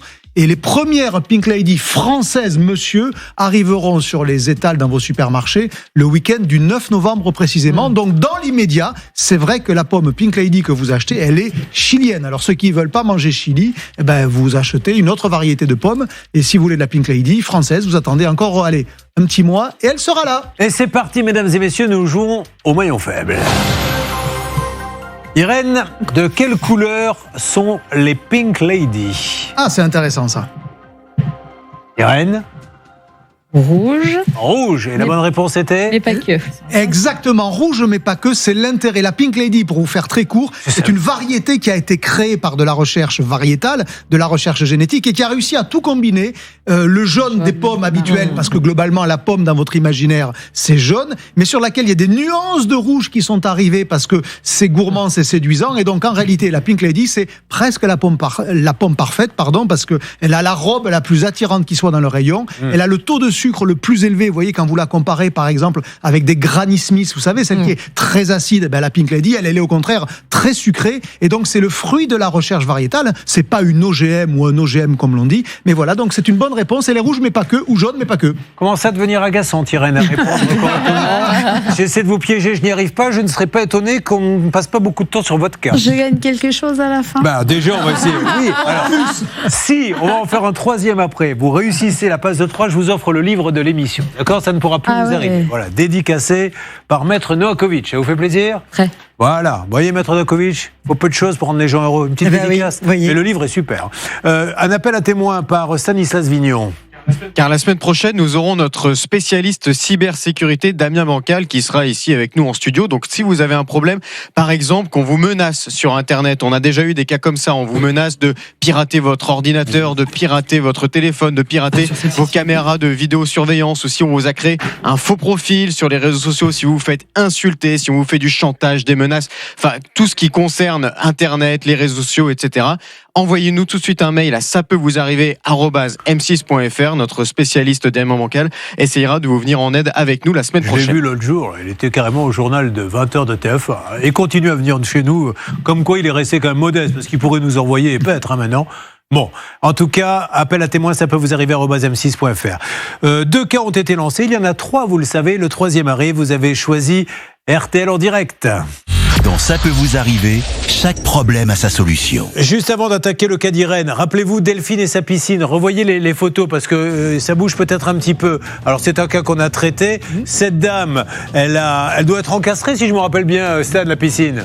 Eh ben exactement, le problème c'est qu'ils lui ont livré une piscine, ils n'ont pas creusé le trou, donc en fait depuis des mois elle avait une piscine dans son jardin si vous voulez poser, donc ça ressemblait à cette grosse baignoire moche là, et c'est pour ça qu'elle était venue chez nous en plateau. Ça me rappelle l'histoire, chérie, je t'ai apporté ton café au lit, ah génial, t'as plus qu'elle moudre. Non mais c'est ça, c'est exactement ça. C'est-à-dire que normalement elle devait être encastrée, il y avait un autre détail peut-être. Enterrée même. Oui, en fait il y a 2 entreprises, l'entreprise d'une femme qui a donc pris 21 000 € pour la piscine et l'entreprise du mari qui devait faire le terrassement. Évidemment, l'entreprise du mari a été conseillée par la femme qui vendait la piscine. Et donc, depuis des mois, ça traînait. Donc, elle est passée dans l'émission il y a quelques semaines. On va prendre des nouvelles. Alors, on va prendre des nouvelles. Celui qui est content, c'est le voisin, puisque, regardez, on va reprendre une photo de l'immeuble en extérieur. Le voisin, lui, s'il se met sur son balcon, il peut, non, pas celle-là, celle où on voit l'immeuble, il peut jeter un coup d'œil à la piscine. Voilà, la photo n'arrivera donc jamais. Ce n'est pas grave. C'était la première, en fait, les gars. Mais malheureusement, le temps qui nous était imparti étant maintenant terminé. Là, ça y est. Ah là voilà. Regardez là, la photo, lui le voisin, il se rince. Il se rince là. Sur RTL. C'est l'histoire de Delphine qui est en ligne avec nous sur RTL M6. Delphine, bonjour. Bonjour. Delphine a cassé la tirelire pour acheter une piscine que l'on peut enterrer. Et cette piscine valait combien, Delphine? Alors, on était aux alentours de 20 000 €, 21 000. Quand même. Et vous vous rendez compte, comme ça. Mais vraiment, les prix ont explosé pour les piscines. 20 000 €, là, on n'est pas sur un trou, du ciment, etc. Pour une simple piscine à encastrer. Donc, elle veut qu'on lui encastre, ou en tout cas qu'on l'enterre. Donc, ils sont venus, ils l'ont déposé, et sachant qu'il y a 2 intervenants. Alors, on rappelle qu'il y a la dame qui vous a vendu la piscine, et son mari qui, lui, creuse les trous. C'est 2 sociétés différentes. Alors, est-ce qu'ils se parlent, est-ce qu'ils ne se parlent pas? Pourquoi vous n'aviez pas votre piscine? Qu'est-ce qu'on vous donnait comme excuse? Pas grand-chose. Disons qu'on m'a pas forcément donné. Alors, au début, on disait qu'on avait du retard. Et puis après, le problème, c'est qu'il n'y avait plus du tout de communication. Et elle avait déjà payé pour ce que vous allez voir sur le Facebook, la page Ça peut vous arriver, c'est-à-dire un bac posé sur le sol, presque 23 000 sur 30 000. Encore une fois, on en parlait pour la cuisine, c'est valable pour les piscines, c'est valable pour tout. On ne donne pas autant d'argent tant que ce n'est pas terminé. Bon, en tout cas, on s'en est occupé et Bernard Sabat avait lancé des appels. Stan, qu'est-ce que l'on peut dire aujourd'hui ? Mais ce qu'on peut dire, c'est qu'a priori, normalement, il devait revenir chez Delphine pour enfin lui creuser le trou. Est-ce que ça a été fait ? Ce genre d'expression, vous les gardez pour vos soirées arrosées avec des copains. Là, nous sommes quand même à la radio, à la télé, donc ils sont venus pour installer la piscine et non pour lui creuser le trou.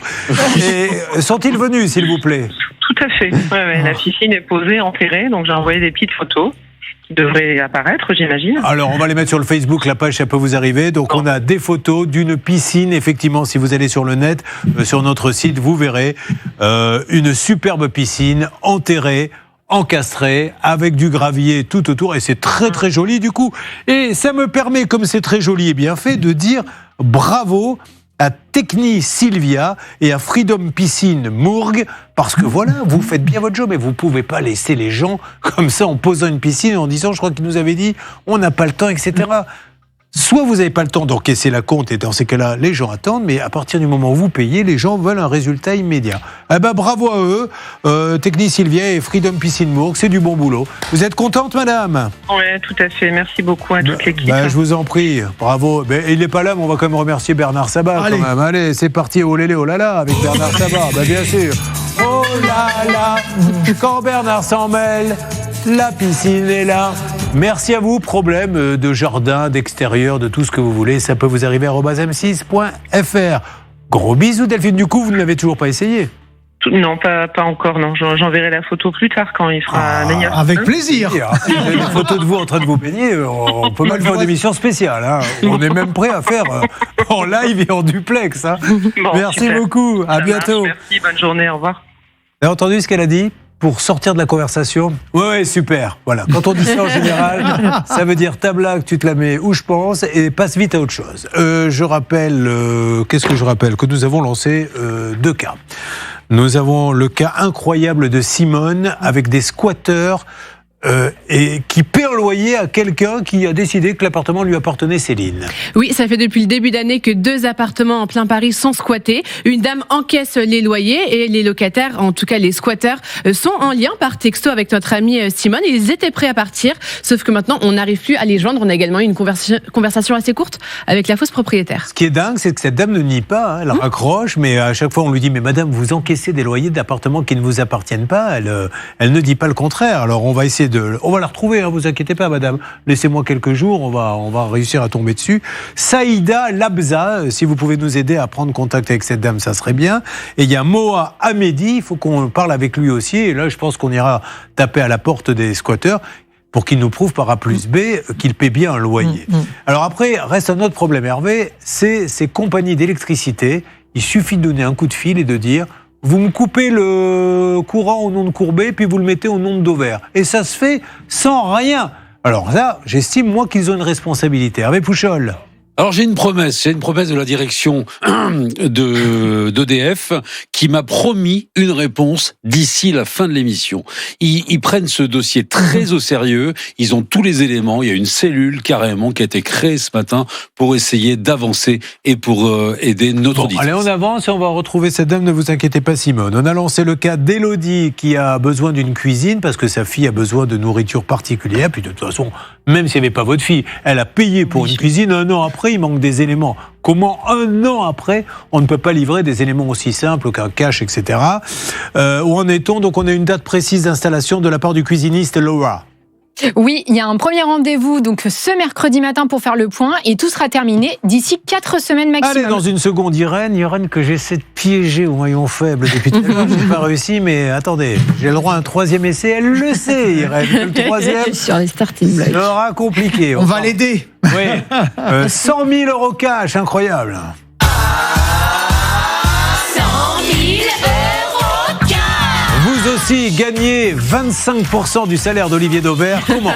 C'est simple, en envoyant RTL par SMS au 74 900. Ou en appelant RTL au 32 10. D'ailleurs, on pourrait demander à Irène de faire le jeu la prochaine fois et on verra si elle arrive ou pas. J'ai pas bien compris. Vous n'avez pas compris, pourtant c'était français, je vais refaire ma phrase. Ah, pour la piéger ? Bah oui, si vous voulez la piéger. Non, parce que la thématique, c'est le maillon faible. Eh ben c'est pas grave, faites le maillon faible avec le jeu. Mais essayez pas d'être méchant avec moi, en fait, je vous donne une idée. Le problème, mesdames et messieurs, c'est quand les gens ne restent pas à leur place. C'est toujours là qu'il y a des problèmes. Oui, vous avez raison. Merci. Comment fait-on pour gagner 100 000 € cash, s'il vous plaît, Irène ? Nous appelons le 32 10.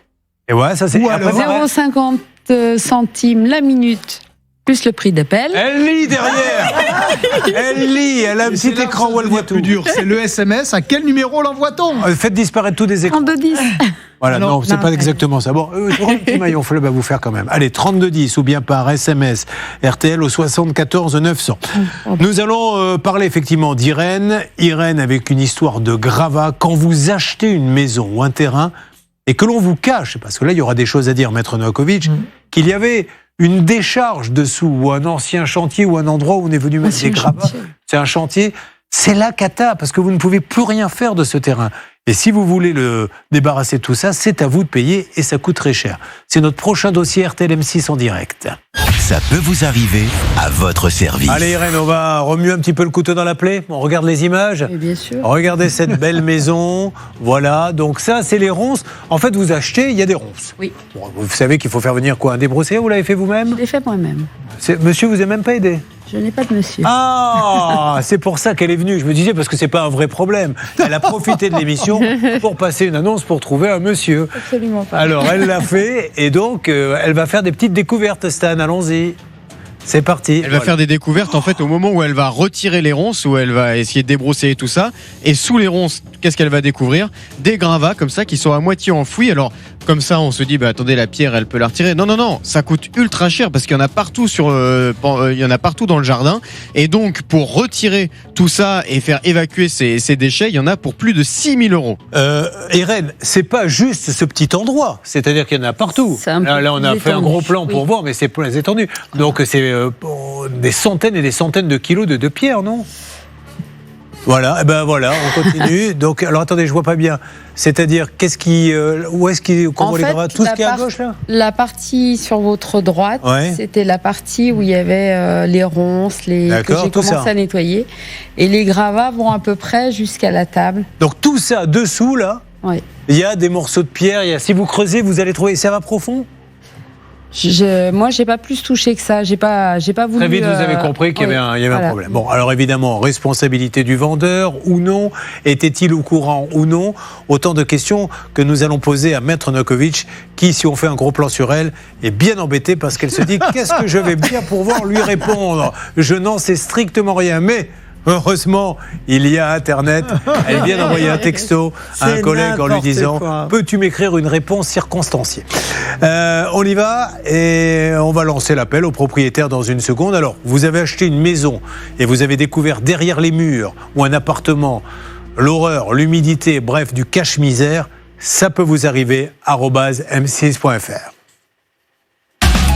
Julien Courbet sur RTL. Ce cas-là, ça doit faire de la peine parce que Irène est avec nous. Irène, vous aviez acheté ce bien combien sans indiscrétion ? 101 000.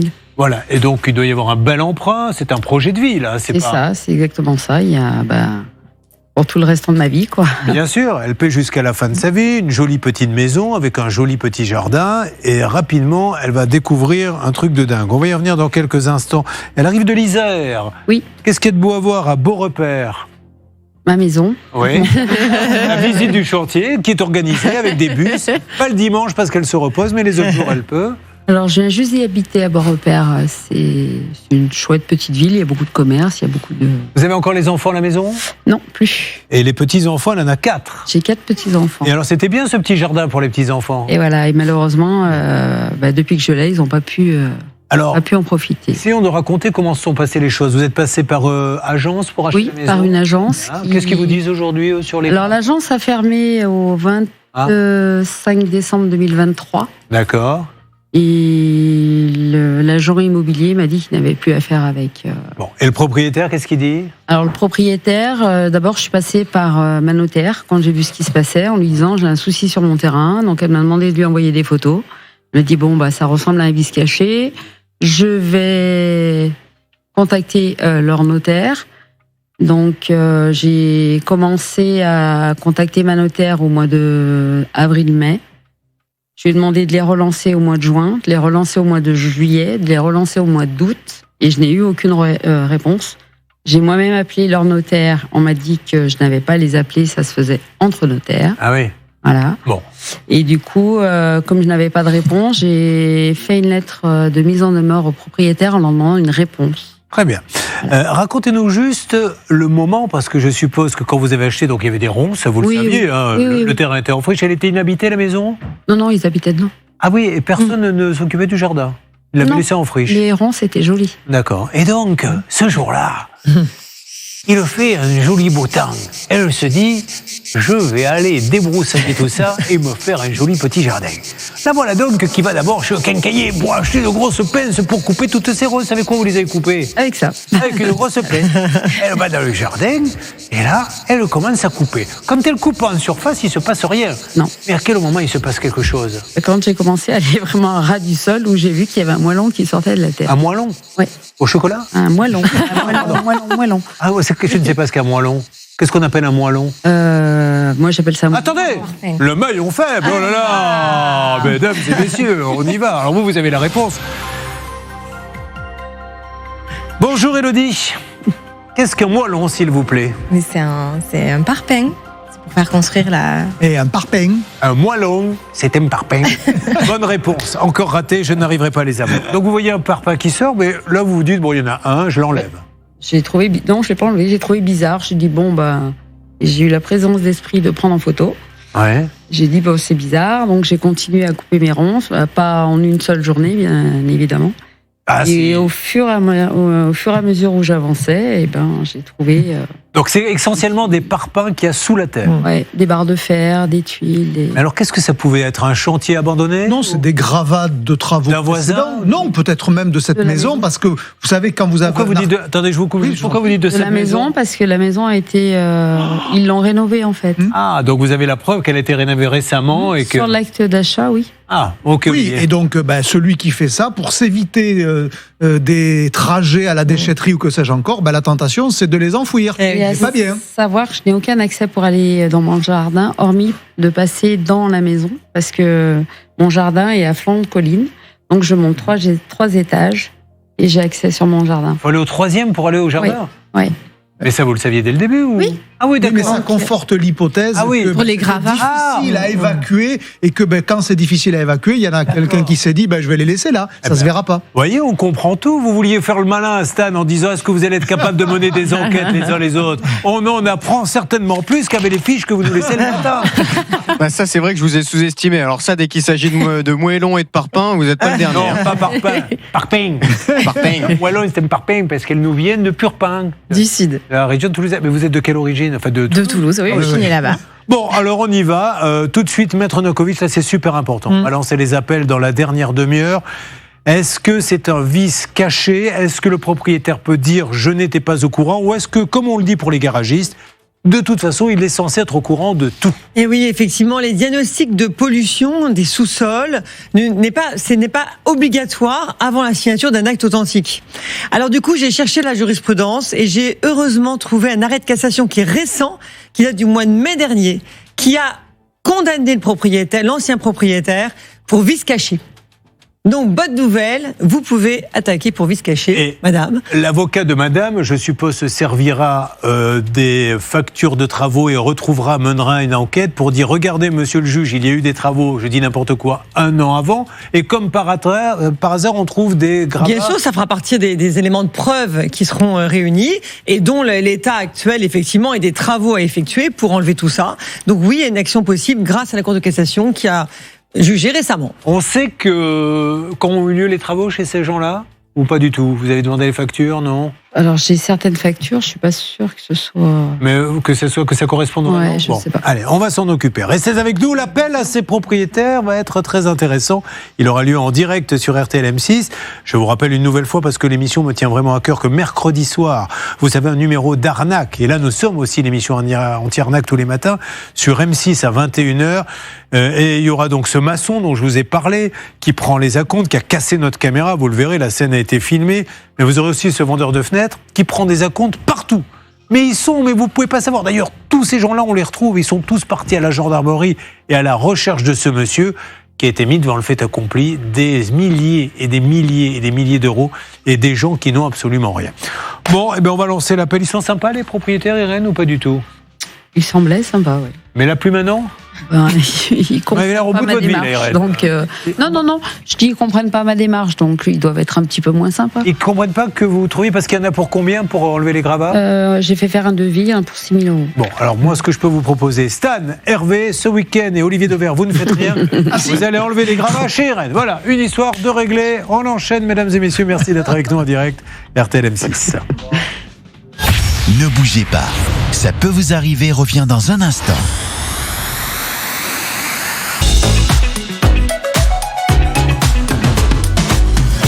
Irène est à Beaurepaire. Elle achète une petite maison, elle casse la tirelire, elle vit là-bas et il faut qu'elle accueille ses petits-enfants parce que vous pensez bien que ces enfants, qu'est-ce qu'ils font dès que les vacances arrivent? Non, maman, tu me garderais pas les petits? Combien il y en a de petits? 4. Il y en a 4, donc il faut un petit jardin. Elle trouve cette petite maison dans son budget. Elle est assistante maternelle, alors je me permets de dire ça, donc c'est quand même un beau budget pour vous, d'acheter cette maison. ATSEM dans une école. Voilà, pardon? Je suis ATSEM dans une école. Oui. Ouais. Et on dit ATSEM comment D'ailleurs, le maillon faible. Oh là là. Merci beaucoup de me tendre la perche, Irène. On y va. Bonjour Élodie. Qu'est-ce qu'une ATSEM? C'est une personne qui aide la maîtresse dans les écoles. C'est ça? Tout à fait. Oh, vous commencez à toutes me fatiguer. Je veux bien rester poli. C'est auxiliaire, non? Bon. Agent. Donc vous êtes Agent, pardon. Territorial. Alors attendez, parce qu'il y a Simone qui veut parler. Parlez bien près du micro, Je pensais Simone. que c'était pour les enfants handicapés. Ah, c'est que pour les enfants handicapés? Les AESH. Ah oui, d'accord. Ok. Vous voulez qu'on vous serve un thé avec des petits gâteaux pendant que vous discutez? Pendant ce temps-là, on fera l'émission. Allez, c'est parti, nous lançons l'appel. Quel est le problème, Céline, s'il vous plaît? Le problème, c'est qu'Irène a acheté une maison à 100 000 € et dans le terrain, elle a découvert une véritable déchetterie. Il y a des barres de fer, il y a des parpaings. Enfin bon, c'est une catastrophe. Et évidemment, le propriétaire ne veut rien faire. On a un mail du propriétaire qui explique que lui n'est pas au courant, qu'il a vendu la maison en l'état. Et pour autant, Irène a fait 4 visites. Elle aurait dû s'en rendre compte avant. Ça, c'est la position du propriétaire. Nous appelons d'ailleurs le propriétaire. C'est parti. Qui fait le numéro au stand, s'il vous plaît? C'est Hervé Pouchol qui est en train de composer le numéro. Ça part à l'antenne. Allez, attention, nous appelons les propriétaires. C'est important parce que... Était-il au courant ou pas? Oui, bonjour monsieur. Monsieur, vous allez être un petit peu surpris. C'est Julien Courbet. Au moment où je vous parle, nous sommes en direct sur RTL et sur M6. Alors, rien de grave, monsieur. Je vous appelle car je suis avec Irène Barou, qui vous a acheté votre maison et qui nous dit, sous le terrain, il y a des gravats, il y a des chantiers. Alors, vous comprenez que ça lui coûte un petit peu d'argent, évidemment. Vous aviez fait des travaux, je crois, monsieur, dans cette maison? Oui, mais qu'en intérieur. Qu'en intérieur? D'accord. Mais il y a eu de la casse, il y avait eu des gravats ou pas du tout? Non, parce qu'on a juste fait la réfection en intérieur pour pouvoir refaire la vieille bâtisse qu'on avait eue et on l'avait récupéré. C'est un ancien maçon turc qui avait ça avant et sa femme l'avait vendu parce que son mari était décédé. Donc, et vous y êtes resté longtemps, vous, monsieur? On est resté une dizaine d'années, mais on n'a jamais rien fait dans le jardin parce qu'il était particulièrement difficile d'accès et difficile. On pouvait pas, si vous voulez. Donc en 10 ans, vous n'avez jamais touché au jardin de près ou de loin? Non. Les seules choses que j'avais commencé à faire, c'est un petit peu à raboter un peu la terre pour essayer de faire un petit partie plate, mais trop compliqué. On pouvait pas faire venir de mini-pelles, on pouvait pas faire venir de personnes comme ça. Sinon, il fallait faire intervenir des artisans et financièrement, c'était pas possible de le faire. Voilà. Alors, Irène, donc on avait refait. Les seules choses qu'on avait refait faire par des artisans, c'était toute la partie toiture et toute la partie façade. Apparemment, c'était à fleur de peau. C'était à fleur de peau quand même, hein, les de collines. Non, le sol. Oui, complètement. On est enclavé entre trois voisins. On a la partie de côté des voisins, puis on a l'autre partie qui était en location. Bon, maintenant, monsieur. Et derrière, on a une résidence qui est là-bas. Donc, comprenez que elle, si elle avait su qu'il y avait ça, jamais. Enfin, en tout cas, elle aurait fait peut-être baisser le prix. Mais alors, je lui pose la question. Irène, qu'est-ce que vous attendez, vous exactement? Monsieur est là. J'attends qu'on me nettoie mon terrain, qu'on m'enlève. Les gravats, les moellons, les morceaux de carrelage, les mêmes qu'il y a dans la cuisine, qui sont enterrés, les barres de fer. Parce que, voilà, au bout du compte, je vous dis juste, monsieur, au bout du compte, voilà, elle peut aller en justice, ça va coûter des frais d'avocat et tout ça pour une somme qui n'est pas énorme. Est-ce qu'il n'y a pas un accord à trouver, une cote mal taillée entre l'un et l'autre, pour sortir de tout ça? Parce que sinon, vous partez dans une procédure, et là, pour le coup, ça va vous coûter, aux deux d'ailleurs, bien plus cher que le jardin, hein. Ouais, on est d'accord. Mais ce que je veux dire, c'est que ce qu'il y avait là-dedans, nous, on était déjà pas au courant, parce que nous, on n'a jamais touché cette partie-là. Moi, la seule chose que je faisais, c'est que j'ai nettoyé. On avait même engagé un agent IMO exprès pour qu'il vienne voir le terrain, qu'il vienne voir toute la partie. Il ne peut pas creuser l'agent IMO, monsieur. Il ne creuse pas, il ne vient pas avec une pelle. Non, mais il le verrait. Si vous voulez, nous, on n'est pas là pour enterrer, si vous voulez, des choses, on n'avait aucun intérêt. Non mais monsieur, ce que j'essaie de vous expliquer, monsieur, c'est qu'elle y est pour rien. Alors vous me dites j'y suis pour rien non plus, mais il faut. Mais moi non plus. Non, nous on savait pas, nous on n'était pas au courant. D'accord. C'est pour ça que comme tous les deux, vous vous êtes fait avoir. Je pense que c'était bien de trouver un accord tous les deux, parce que quand vous allez dire au juge, je n'ai pas mis les pieds dans le jardin pendant 10 ans, je pouvais pas savoir. Il peut aussi tiquer. Donc soit il y a procédure, auquel cas elle passe par les services de l'émission, vous allez tous devant, mais il va falloir prendre un avocat. L'avocat c'est déjà minimum 3000. Allez pim, c'est déjà la moitié. Plus après la condamnation possible. C'est juste ça, monsieur. Elle y est pour rien, elle vous a fait confiance. Je voudrais juste qu'on discute un petit peu. Oui. Voilà, qu'on avance et qu'on trouve une solution. Nous, on a quand même fait un geste aussi financier sur l'achat de la maison. Oui, mais vous saviez pas, c'était parce que c'était le prix, vous saviez pas qu'il y avait le terrain. Vous lui avez pas dit, je fais un geste parce qu'il y a des. On a fait ça. Oui. On a été, comme dans toute transaction. On a toujours été disponible pour elle pour pouvoir qu'elle puisse venir et faire le nécessaire. Non mais monsieur, voilà. Je veux bien. Monsieur, personne ne dit que vous êtes méchant. Ça se passe pour toutes les transactions. Les gens sont gentils quand ils veulent vendre, etc. Maintenant, elle a une décharge avec des parpaings et du béton sous son jardin, donc elle ne peut rien faire de ce jardin. Vous y avez vécu 10 ans, vous ne le saviez pas. Il faut l'aider. On parle de 6 000 €. Trouvons ensemble un accord, monsieur. Vous êtes quelqu'un d'intelligent. Je suis certain qu'on peut le faire ensemble. Merci, monsieur. Vous suivez, ça peut vous arriver. Alors, peut-être qu'Hervé peut reprendre l'appel avec ce monsieur. Vous voyez, il n'est pas fermé à la discussion. Après, quand il dit pendant 10 ans, je n'y ai pas été... avoir une maison, il a des enfants, ce monsieur ? Oui, c'est les mêmes parpaings. Alors, il a laissé... après, j'avais signé, donc j'avais dit, je peux rien faire. Ouais. On le voit sur une photo, j'ai plein de bois, plein de planches, Alors, remettez-moi les photos du jardin, parce que, voilà, encore une fois, moi, j'essaie d'être le plus objectif aussi, Maître Novakovic. Alors, je voudrais...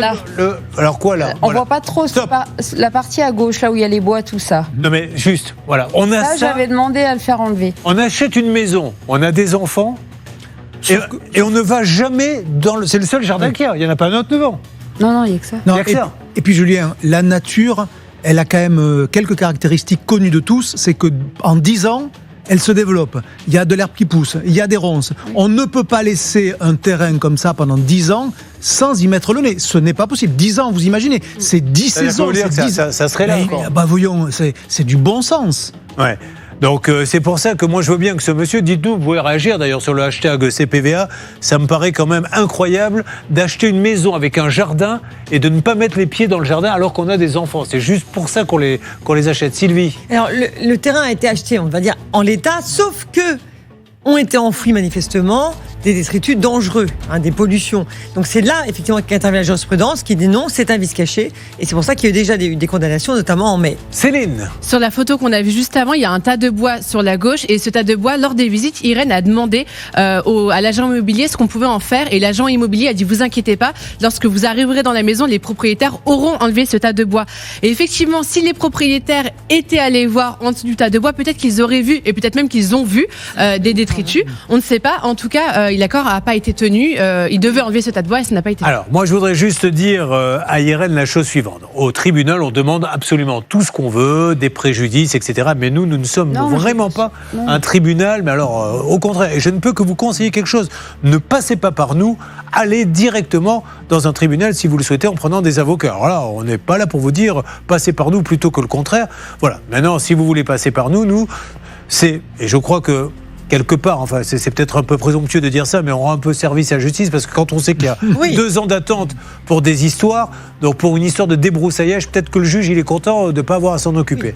Néanmoins, est-ce que vous êtes d'accord si on trouve une cote mal taillée, parce qu'il faut toujours lâcher un peu dans une négociation, voilà, ça vous coûte un peu, mais au moins ça permet à tous ceux qui vont acheter des maisons et qui voient un terrain en friche, donner un petit coup de pelle en disant je veux savoir ce qu'il y a dessous, Olivier Devers. Bien sûr.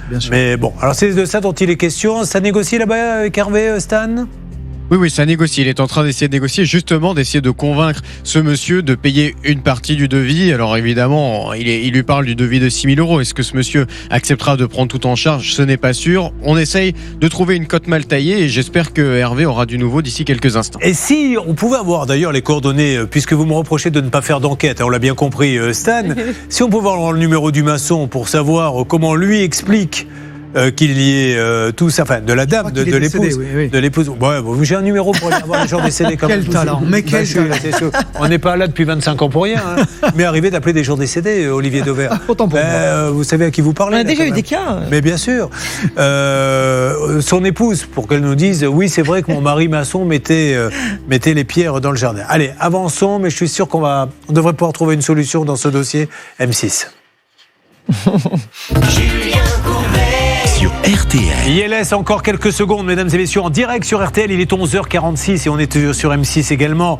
Dans ce dossier où vous achetez une maison, elle est en friche. Attention au terrain en friche. Dessous, il y avait une décharge. Je vous fais gagner 100 000 euros cash. Et après, on voit si la négociation a eu lieu avec Hervé Pouchol. 100 000 euros cash. Qui est à deux doigts de faire un maillon faible avec Élodie sur la façon de gagner, mais j'ai pas envie pour l'instant de l'embêter. Ma cible, c'est Irène. Et Irène, il faut qu'elle perde d'ici quelques instants. Je ne sais pas encore comment. On y va. Pour participer au jeu des 100 000 euros, le tirage au sort aura lieu jeudi de la semaine prochaine. Vous appelez RTL au 3210 ou vous envoyez RTL par SMS au 74 900. Alors, 3210 ou bien RTL, vous envoyez par SMS RTL au 74 900. On laisse Hervé continuer à discuter. Est-ce que vous voulez qu'on fasse un maillon faible avec Irène? Parce qu'on n'a toujours pas réussi à la piéger. Je veux bien, je pense que c'est le moment. Et on a Spencer, notre réalisateur adjoint, qui est anglais, vous savez. Il est prêt à lui poser une question. Est-ce qu'elle saura décrypter peut-être cette phrase en anglais? Il vous pose la question. Donc, mais c'est le maillon faible. Il y a un livre à gagner. Attention, maillon faible. Bonjour Spencer, posez votre question à Irène qui va traduire ensuite la question que vous lui posez. Do you know where I can wash my clothes like Teddy Riner and Léon Marchand? Quelle est votre réponse? Alors s'il peut répéter.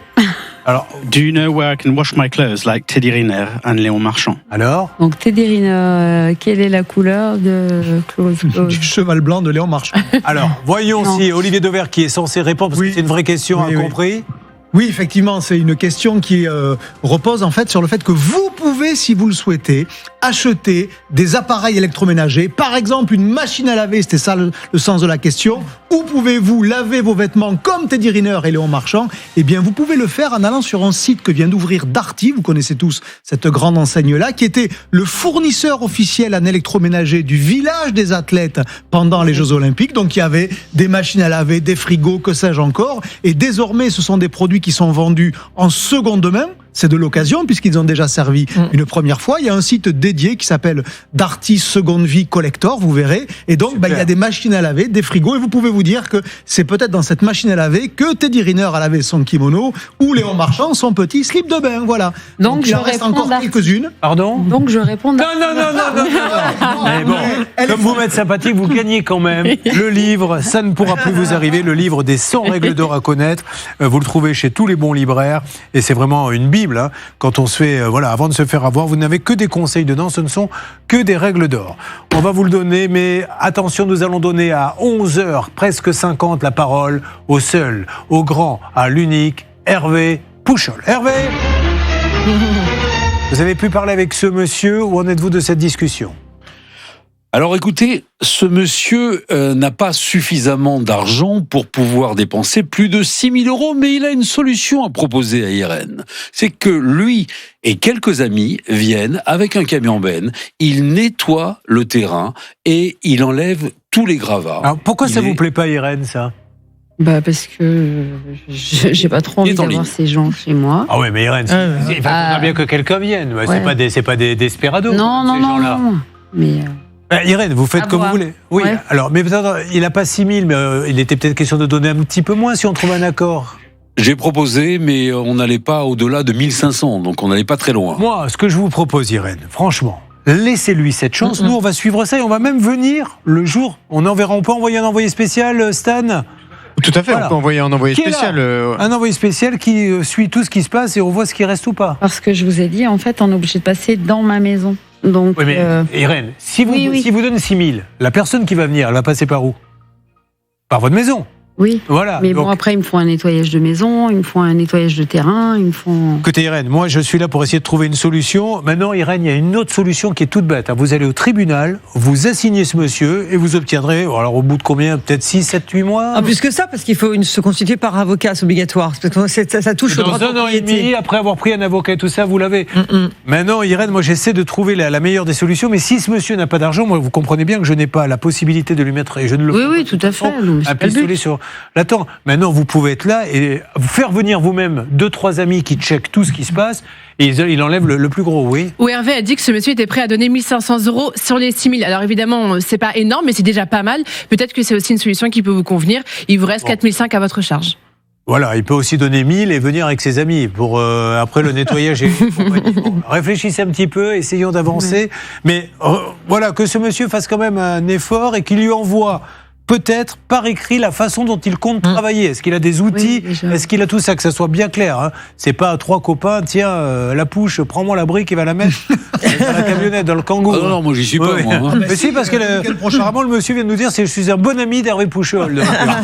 Moi j'ai jamais vu. Allez, on va essayer d'avancer là-dessus, mais encore une fois, hein, mesdames et messieurs, quand vous nous appelez, c'est pour essayer de trouver un accord, trouver une solution, sortir d'une impasse. Sinon, c'est la justice. On fait le point sur tous les dossiers dans quelques instants pour la suite de cette émission. Encore une fois, un vice caché, ça peut vous arriver à @m6.fr, Stan.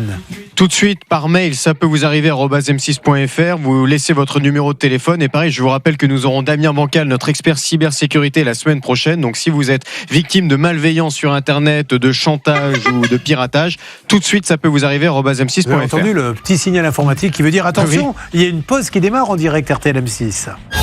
Ne bougez pas. Ça peut vous arriver revient dans un instant.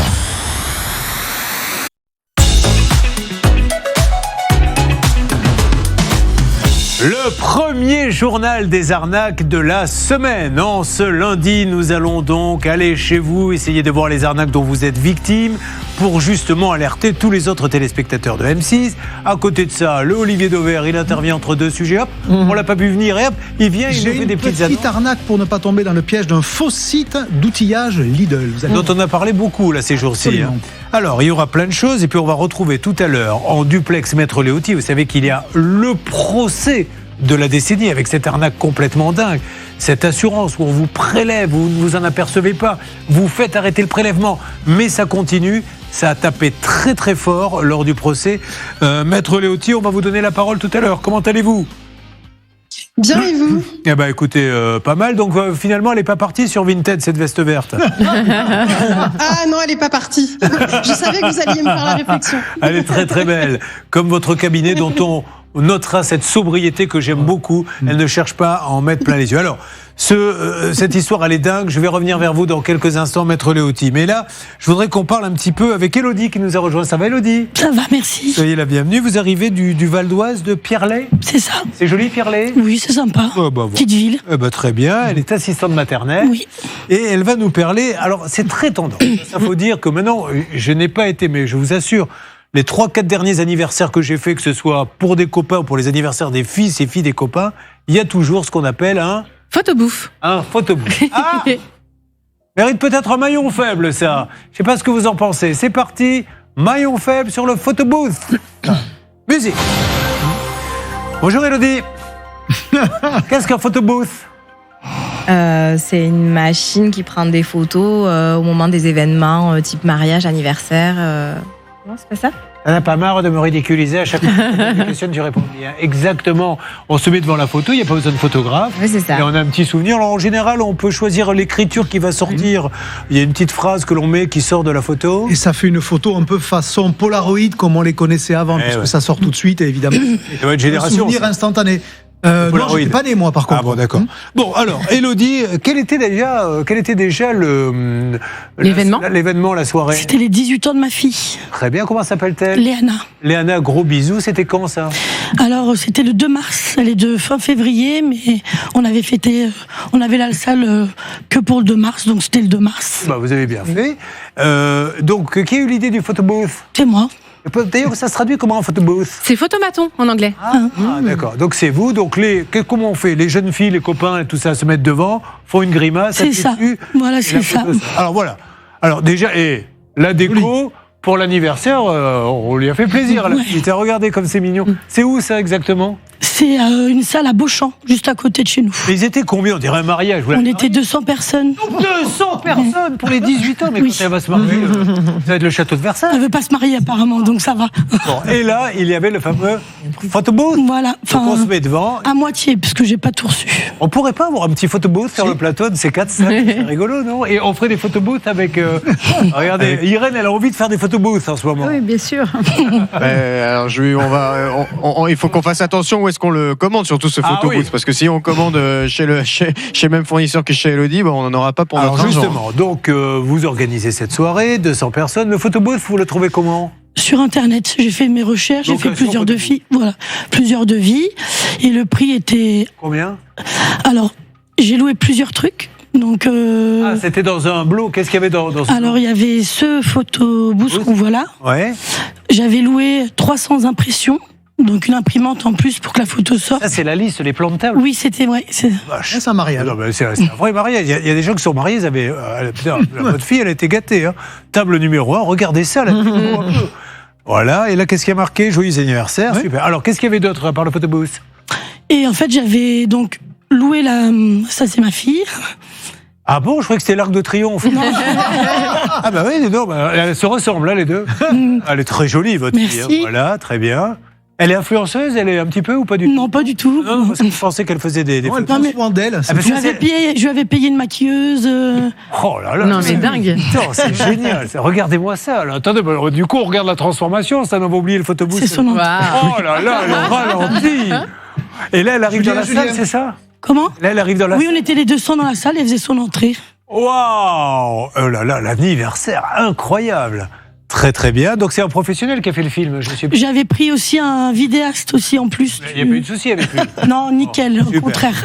Alors là, elle fait un petit discours pour remercier tout le monde, je suppose. Ok, et elle revient à l'Arc de Triomphe parce que ça se termine toujours à l'Arc de Triomphe, puisque ce jour-là, elle avait voulu allumer la flamme du soldat inconnu pour ses 18 ans. En toute simplicité. Avec la garde républicaine, avec Aya Nakamura qui avait même dansé avec elle. Bon allez, on y va. Le photobooth, non, remettez-moi le photo, elle est très jolie, ça fait. Merci. Mais on va revenir sur le photobooth. Voilà. Donc là, il manque l'imprimante que j'ai payée, que j'ai pas reçue. Ah, parce que les photos sortaient pas du coup? Non, du coup les photos sortaient pas, donc les gens les recevaient sur leur téléphone, mais les gens qui n'avaient pas de téléphone avec... Le principe du photobooth, c'est de repartir immédiatement avec. Instantanéité. C'est le but, quoi. Mais il avait oublié ou quoi? Bah non, soi-disant, c'était le livreur qui a pas livré tous les colis. C'est à cause du livreur. Donc le livreur, il a livré... Parce qu'en fait, j'ai réservé. Ouais. Le système, c'est on se fait livrer dans le point relais de notre choix. Moi, je récupère le... Il y avait quoi d'autre à part le photobooth? Il y avait un 360, c'est une plateforme où on monte dessus et il y a une caméra qui tourne autour. Je ne sais pas si vous connaissez. Non, on l'a pas, ça, en fait. On a eu ça à M6, lors d'une soirée M6, mais vous étiez peut-être pas invité. Ce n'est pas. En tout cas... Ne remuez pas le couteau sous la plaie, ils n'étaient pas invités. C'est ça. Mais on peut pas l'avoir en photo parce que justement, elle-même ne l'a pas eu. Je l'ai payé, mais je l'ai pas reçu. Donc c'est une plateforme, vous montez dessus et vous avez une caméra qui tourne autour de vous. Ouais. Et après, ça vous fait un super souvenir. Vous êtes 360, vous avez les cheveux dans le vent et tout. C'était canon, c'est dommage, Julien. Une prochaine fois. Bah ouais, mais tout cet argent qui est mis dans le matériel, c'est autant d'argent en moins pour les salaires. Hein. Bah oui, je m'en rends bien compte tous les jours, je vous assure. C'est pour ça que je lutte contre ce genre de soirée. J'avais quand même pris un vidéaste. Bon. Alors, il y avait ce truc 360, mais alors, donc c'était un camion qui vous était dessiné? Non, quasiment. En fait, ça vient dans des boîtes en plastique. D'accord. Bon, des boîtes en plastique bien, enfin, tout est bien conditionné. Combien avez-vous payé en tout?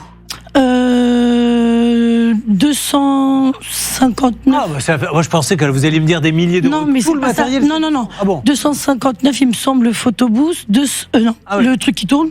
Le photobooth, c'était 200 €. Mais le problème, c'est pas ça. Le problème, c'est qu'il m'a encaissé une caution avant l'anniversaire de 1 500 €. Et là, je suis obligé de faire une super alerte. Parce que là, c'est une grande première scène et je vous félicite pour l'originalité de ce cas. C'est pas qu'un problème de photobooth, c'est qu'on vous donne une caution. Bon, déjà, c'est quand même bon, pourquoi pas. Si jamais vous me le cassez, elle était de combien la caution? J'ai fait 2 cautions de 1 500 €. Mais il en a encaissé combien? Une seule. Voilà. Une seule. Et avant même, avant même vous qui êtes complètement bilingue, vous nous l'avez prouvé tout à l'heure, Irène. Tout à fait. Before the beginning of the event.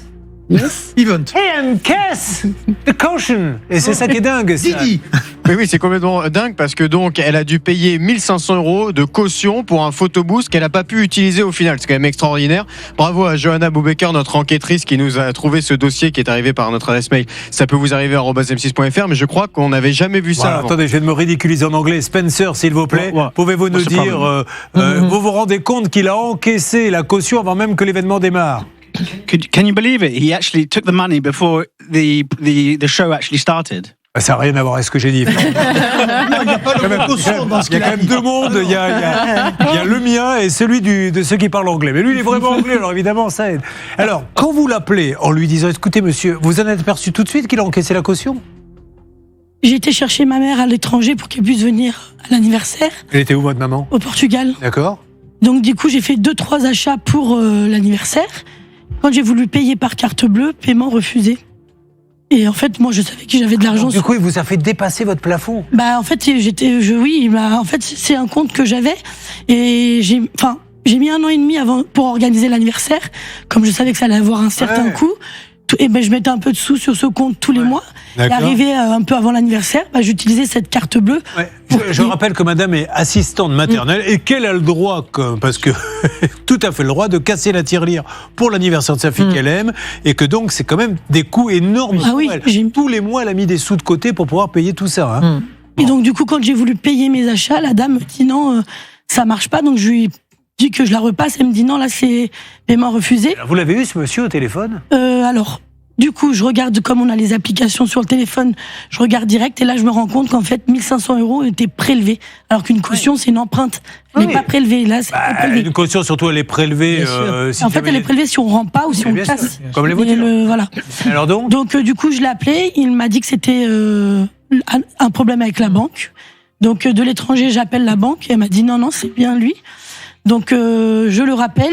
Il m'a dit qu'il me rappelait le lendemain et le lendemain, il m'a rappelé en me disant « Oui, c'est une erreur de notre part, vous inquiétez pas, j'ai fait le nécessaire, vous serez remboursé sous 10 à 15 jours. » Et c'est là où nous avons un léger breaking news qui va faire mal. C'est parti. Il est 12h10. Nous sommes sur M6 CNN Fox. I'm Julian Courbet and with Hélène. Il y a malheureusement sur ce monsieur, quand on tire sur la pelote de laine, il ne reste plus grand-chose. Hein. Un passif énorme pour ce monsieur qui a donc créé cette entreprise dans l'événementiel, mais il n'en est pas à son coup d'essai. Il a d'ailleurs été condamné en 2018 par le tribunal de Villefranche, 30 mois de prison et remboursé 30 000 € de préjudice à des victimes. Son problème, en fait, sa manière de faire, c'est qu'il disait organiser des lotos. Donc il allait voir des restaurants, il allait voir des boîtes de nuit, il allait voir des associations. Il prenait l'argent pour l'organisation d'événements et à aucun moment il n'a organisé réellement l'événement. Donc le tribunal l'a condamné. Il a effectivement fait de la prison ferme. À peine est-il sorti de prison qu'il a créé une autre entreprise. Mais parce qu'en prison, il a eu le temps de réfléchir à d'autres arnaques. C'est ça le problème. C'est un peu le problème de la prison, c'est que vous êtes assis toute la journée et vous vous dites tiens, comment je vais pouvoir faire en sortant pour me refaire? L'oisiveté est la mère de tous les vices, dit-on, mais là c'est vrai. Il a même arnaqué, on peut utiliser le terme, c'est le terme qu'on retrouve dans de nombreux magazines et sites d'information, notamment dans la région de Lyon. Il a arnaqué une association qui venait en aide à un enfant malade. Il a fait croire qu'il allait organiser la venue d'artistes, d'Annie Boone et compagnie. Il n'a jamais fait venir personne. Ce monsieur n'a aucun carnet d'adresse. C'est un vrai escroc. Il prend de l'argent, il fait rien derrière. J'ai toujours milité pour qu'il y ait une double peine. Ça n'arrivera jamais parce que c'est impossible à mettre en place, mais qu'il y ait une double peine pour les gens qui non seulement arnaquent, mais arnaquent pour récupérer de l'argent pour un enfant handicapé ou des choses comme ça. Parce que je trouve ça, mais alors comment ces gens-là peuvent se regarder dans la glace. Bon, un mot, là c'est du pénal à 100%. Bien sûr, alors d'ailleurs cet homme avait été condamné, j'ai regardé sur internet, donc pour vol et escroquerie, c'est pour vol et escroquerie qui a été condamné, donc manifestement il y a l'élément intentionnel, je pense, est bien présent dans votre dossier, dans la mesure, de toute façon vous n'avez pas de retour, ils ont encaissé effectivement la caution, c'est totalement interdit, donc là encore il encourt un risque pénal, bien évidemment, donc le mieux c'est de l'appeler et voir on leur s'appelle, c'est parti, on essaie d'avoir ce monsieur, alors je ne sais pas s'il répond ou pas, on tente le coup. Mais en tout cas, on va lui lancer un appel officiel. Le correspondant est momentanément absent.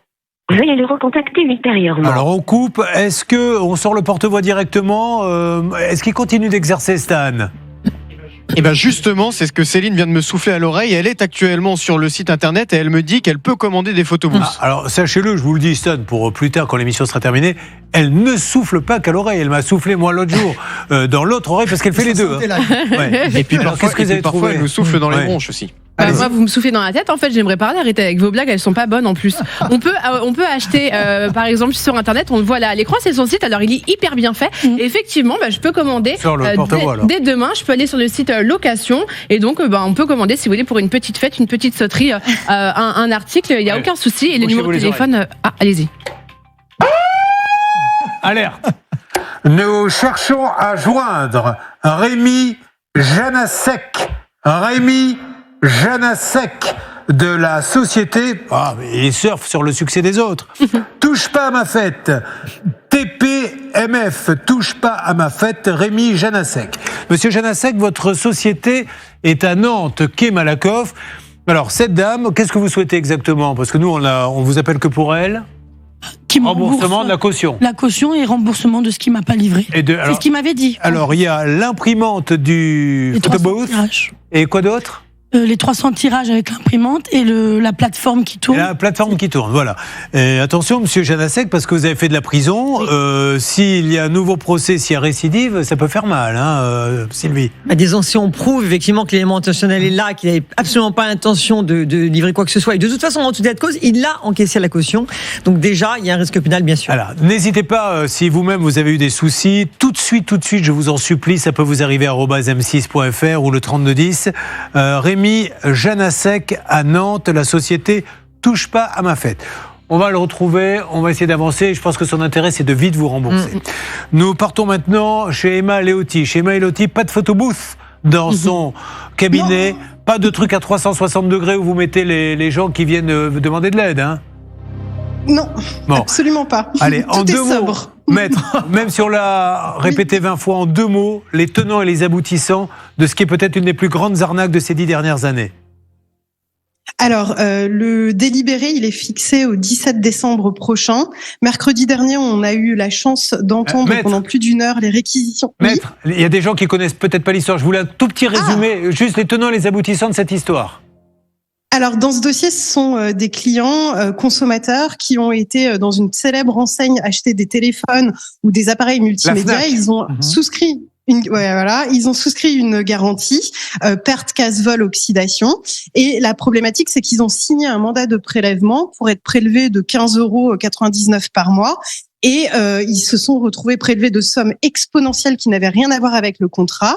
Et en parallèle, il y a eu donc une enquête qui a été menée par la DGCCRF. Un procès pénal s'est tenu sur les 10 derniers jours pour pratiques commerciales trompeuses. Je rappelle que les prévenus sont présumés innocents jusqu'à la date du délibéré, mais nous avons assisté aux réquisitions du procureur pendant plus d'1h30 la semaine dernière, et ça s'est terminé par les applaudissements de l'ensemble de la salle des consommateurs qui étaient présents, puisque la procureure a réclamé la peine maximale en matière de pratiques commerciales trompeuses, à savoir 2 ans d'emprisonnement, mandat de dépôt, et sursis de 6 mois, avec publication de la décision à intervenir dans 2 journaux nationaux de presse écrite, plus confiscation de certains biens et obligation de rembourser tant le trésor public que l'ensemble des consommateurs. Alors, le trésor public, maître, sera le premier à se servir évidemment, mais on parle, attendez, que les gens comprennent bien, combien ce monsieur aurait pu, s'il était coupable, se mettre dans la poche? C'est des millions d'euros. C'est vraiment des sommes. Mais c'est quoi? C'est 2 millions d'euros, 50 millions d'euros? Alors, 100? moi, je représente, et je peux vous donner le chiffre, je représente plus de 740 personnes, parties civiles, ce qui représente une demande de 6 millions d'euros. Rien que cela. Donc, il y en a encore d'autres. Rien que pour mes clients. Voilà. Mais là où c'est terrible. En sachant que. Allez-y, maître. Voilà. Je représente une partie, peut-être qu'une petite goutte d'eau des consommateurs qui ont été lésés. Et dans ma plaidoirie, j'ai expliqué que le procès ne pouvait pas s'arrêter aux simples pratiques commerciales trompeuses, qu'il fallait qu'il y ait un après-SFAM avec potentiellement un nouveau procès. Et je pense que c'est la volonté à la fois de mes clients consommateurs, mais de l'ensemble des consommateurs, que d'aller jusqu'au bout. On aura le délibéré le 17 décembre prochain. Je rappelle qu'il est présumés innocents jusqu'à cette date. Les prévenus sont présumés innocents, mais néanmoins, les réquisitions étaient tellement fortes. La pression, il y avait des consommateurs qui pleuraient suite aux réquisitions, qui applaudissaient. C'était vraiment un moment extrêmement fort de ce procès, de ces 10 jours d'audience. Alors, vous revenez pour nous dire ce qui a été décidé, bien sûr, dans les jours qui viennent. Merci, Maître Léauty, qui est spécialiste quand les gens se regroupent, des actions groupées. C'est sa spécialité dans son cabinet. Merci, Maître Léauty, merci beaucoup. Merci. Alors, tiens, puisqu'on est là, on parlait de supposée arnaque. Qu'est-ce qui s'est passé avec une marque connue ? Alors, c'est avec une marque de Lidl qui s'appelle Parkside. Peut-être que vous connaissez cette marque. C'est le bricolage, l'outillage chez Lidl. Et il y a un site qui est en train d'usurper la marque Parkside qui s'appelle, je le cite très précisément, parkside-outillage au pluriel.com avec les mêmes codes graphiques, les mêmes codes couleurs que la marque Parkside et qui propose par exemple, j'en ai sous les yeux là, une tronçonneuse qui était annoncée à 109,95 €, c'est son prix habituel, qui est annoncée à 24,95 €, 4 fois moins. Le compresseur est aussi 3 fois moins cher. La perceuse est 4 fois moins chère. Et en fait, c'est une usurpation de site. Ça veut dire que vous allez payer parce qu'on peut payer sur ce site, mais vous ne serez jamais livré. J'ai eu Lidl au téléphone pour bien m'assurer que c'était quelque chose qui n'était pas Lidl. Donc ils vont normalement faire refermer ce site dans les jours qui viennent, mais il y a quelques procédures. Le temps de la justice, c'est pas l'immédiateté. La première des choses que l'on peut faire, nous consommateurs, c'est de ne pas commander sur parkside-outillage au pluriel.com des remises où le prix est divisé par 4 hors période de solde. Rapidement, c'est pas possible. On a quelqu'un en ligne, Stan ? Oui, Alain nous a envoyé un mail, justement, il s'est fait avoir. Alain, j'arrive en fin d'émission. Vous avez acheté quoi, vous, sur ce faux site ? Eh ben, moi, j'ai acheté une débroussailleuse, une batterie, un petit compresseur. Enfin, il y en avait pour un peu moins de 70 €. 69,50 €. Et le virement, il est fait à qui ? Quelle société ? Quelle banque ? Je sais pas, j'ai payé par carte bleue et 2 jours après, je me suis aperçu qu'au lieu de me prélever 69,50 €, on m'avait prélevé 71 €. Donc je me suis dit, ça doit être un paiement à l'étranger. Bon, en tout cas, vous voyez, là, encore une fois, aujourd'hui, vous ne pouvez plus faire confiance à Internet. C'est tellement facile de singer un site, c'est dingue. Quand vous le pouvez, allez dans le magasin, repartez avec. Et je repensais à toutes ces arnaques, notamment ce que disait ma consoeur tout à l'heure. Là, vous avez vu la force de la Direction Générale de Répression des Fraudes. Donc n'hésitez pas à déposer plainte entre ses mains, parce qu'elle regroupe toutes les victimes, justement. Et regardez cette force et l'engouement, effectivement, du procureur qui, aujourd'hui, se sent motivé. Là, il me reste 20 secondes, mais le fait que ça s'appelle Parkside, c'était quand même un signe. Non, parce que c'est leur vraie marque. Ah, c'est leur vraie marque. Le signe sur lequel il ne fallait pas tomber, c'était l'adresse qui ne correspond pas du tout à Lidl, mais on ne peut pas tous connaître l'adresse de Lidl. Non, mais dans ces cas-là, on peut donner un coup de fil à Lidl en disant est-ce que c'est votre adresse ? Déjà, on est méfiant, 4 fois moins cher, c'est pas possible. Bon, voilà, ça c'est la règle d'or. Quand c'est moins cher, il y a que de fortes chances sur Internet pour que ça soit une arnaque. À tout de suite en direct M6. Vous suivez, ça peut vous arriver.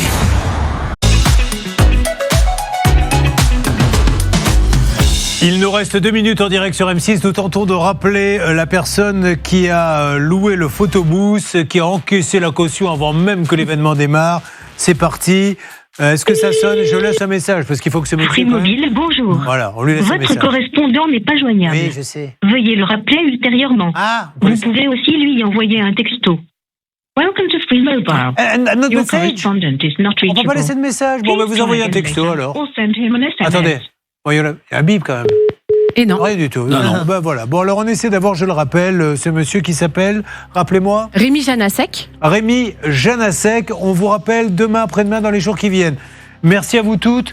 On se fait un petit point avec les journalistes cet après-midi. Merci à vous, Simone. On va à la recherche de ce monsieur et de cette dame. Comptez sur nous. Je fais vite car Simone m'a humblement dit si on pouvait terminer rapidement. J'ai une petite urgence. Et elle a bien raison. Mais vous savez quoi, moi aussi j'ai une petite urgence. Et certainement. Ah non, mais vous n'allez pas la première aux toilettes, c'est moi. L'animateur passe avant et les invités après. Non, qu'est-ce que vous croyez ? Bon, ben allez-y, récupérez-la parce que là, c'est devenu intenable. Merci Olivier Dauvert. À demain. Et Olivier Dauvert, on va voir quelques photos demain. Et il paraît que vous avez tester le pipi. Oui, tout à fait. Qu'est-ce que c'est ? C'est une boisson croate. Et c'est une marque super connue en Croatie que les gens boivent comme ça, sans état d'âme, devant tout le monde. Évidemment, on ne ferait pas ça chez nous. Mais il n'y en a pas chez nous. Non, mais c'est une vraie marque qui existe là-bas. Je vous la montrerai. En tout cas, Simone, elle est partie, et non pas en produire. Merci à tous. C'est la vérité. Merci Stan. Bravo. Hein. Mais Mais merci à vous, bravo à tous les Et enquêteurs. encore bravo Hervé Pouchol à votre styliste coiffeuse. Merci. Hervé s'est trompé de numéro. Au 34, c'était le coiffeur. Au 35, c'était au Toutou Chic. Et il est rentré chez le toiletteur et malheureusement, il s'en est aperçu trop tard une fois qu'il était attaché dans la baignoire. La même adresse que Stan. On se retrouve demain à 9h40 sur M6 en direct. Merci à vous tous. Ça peut vous arriver à m6.fr.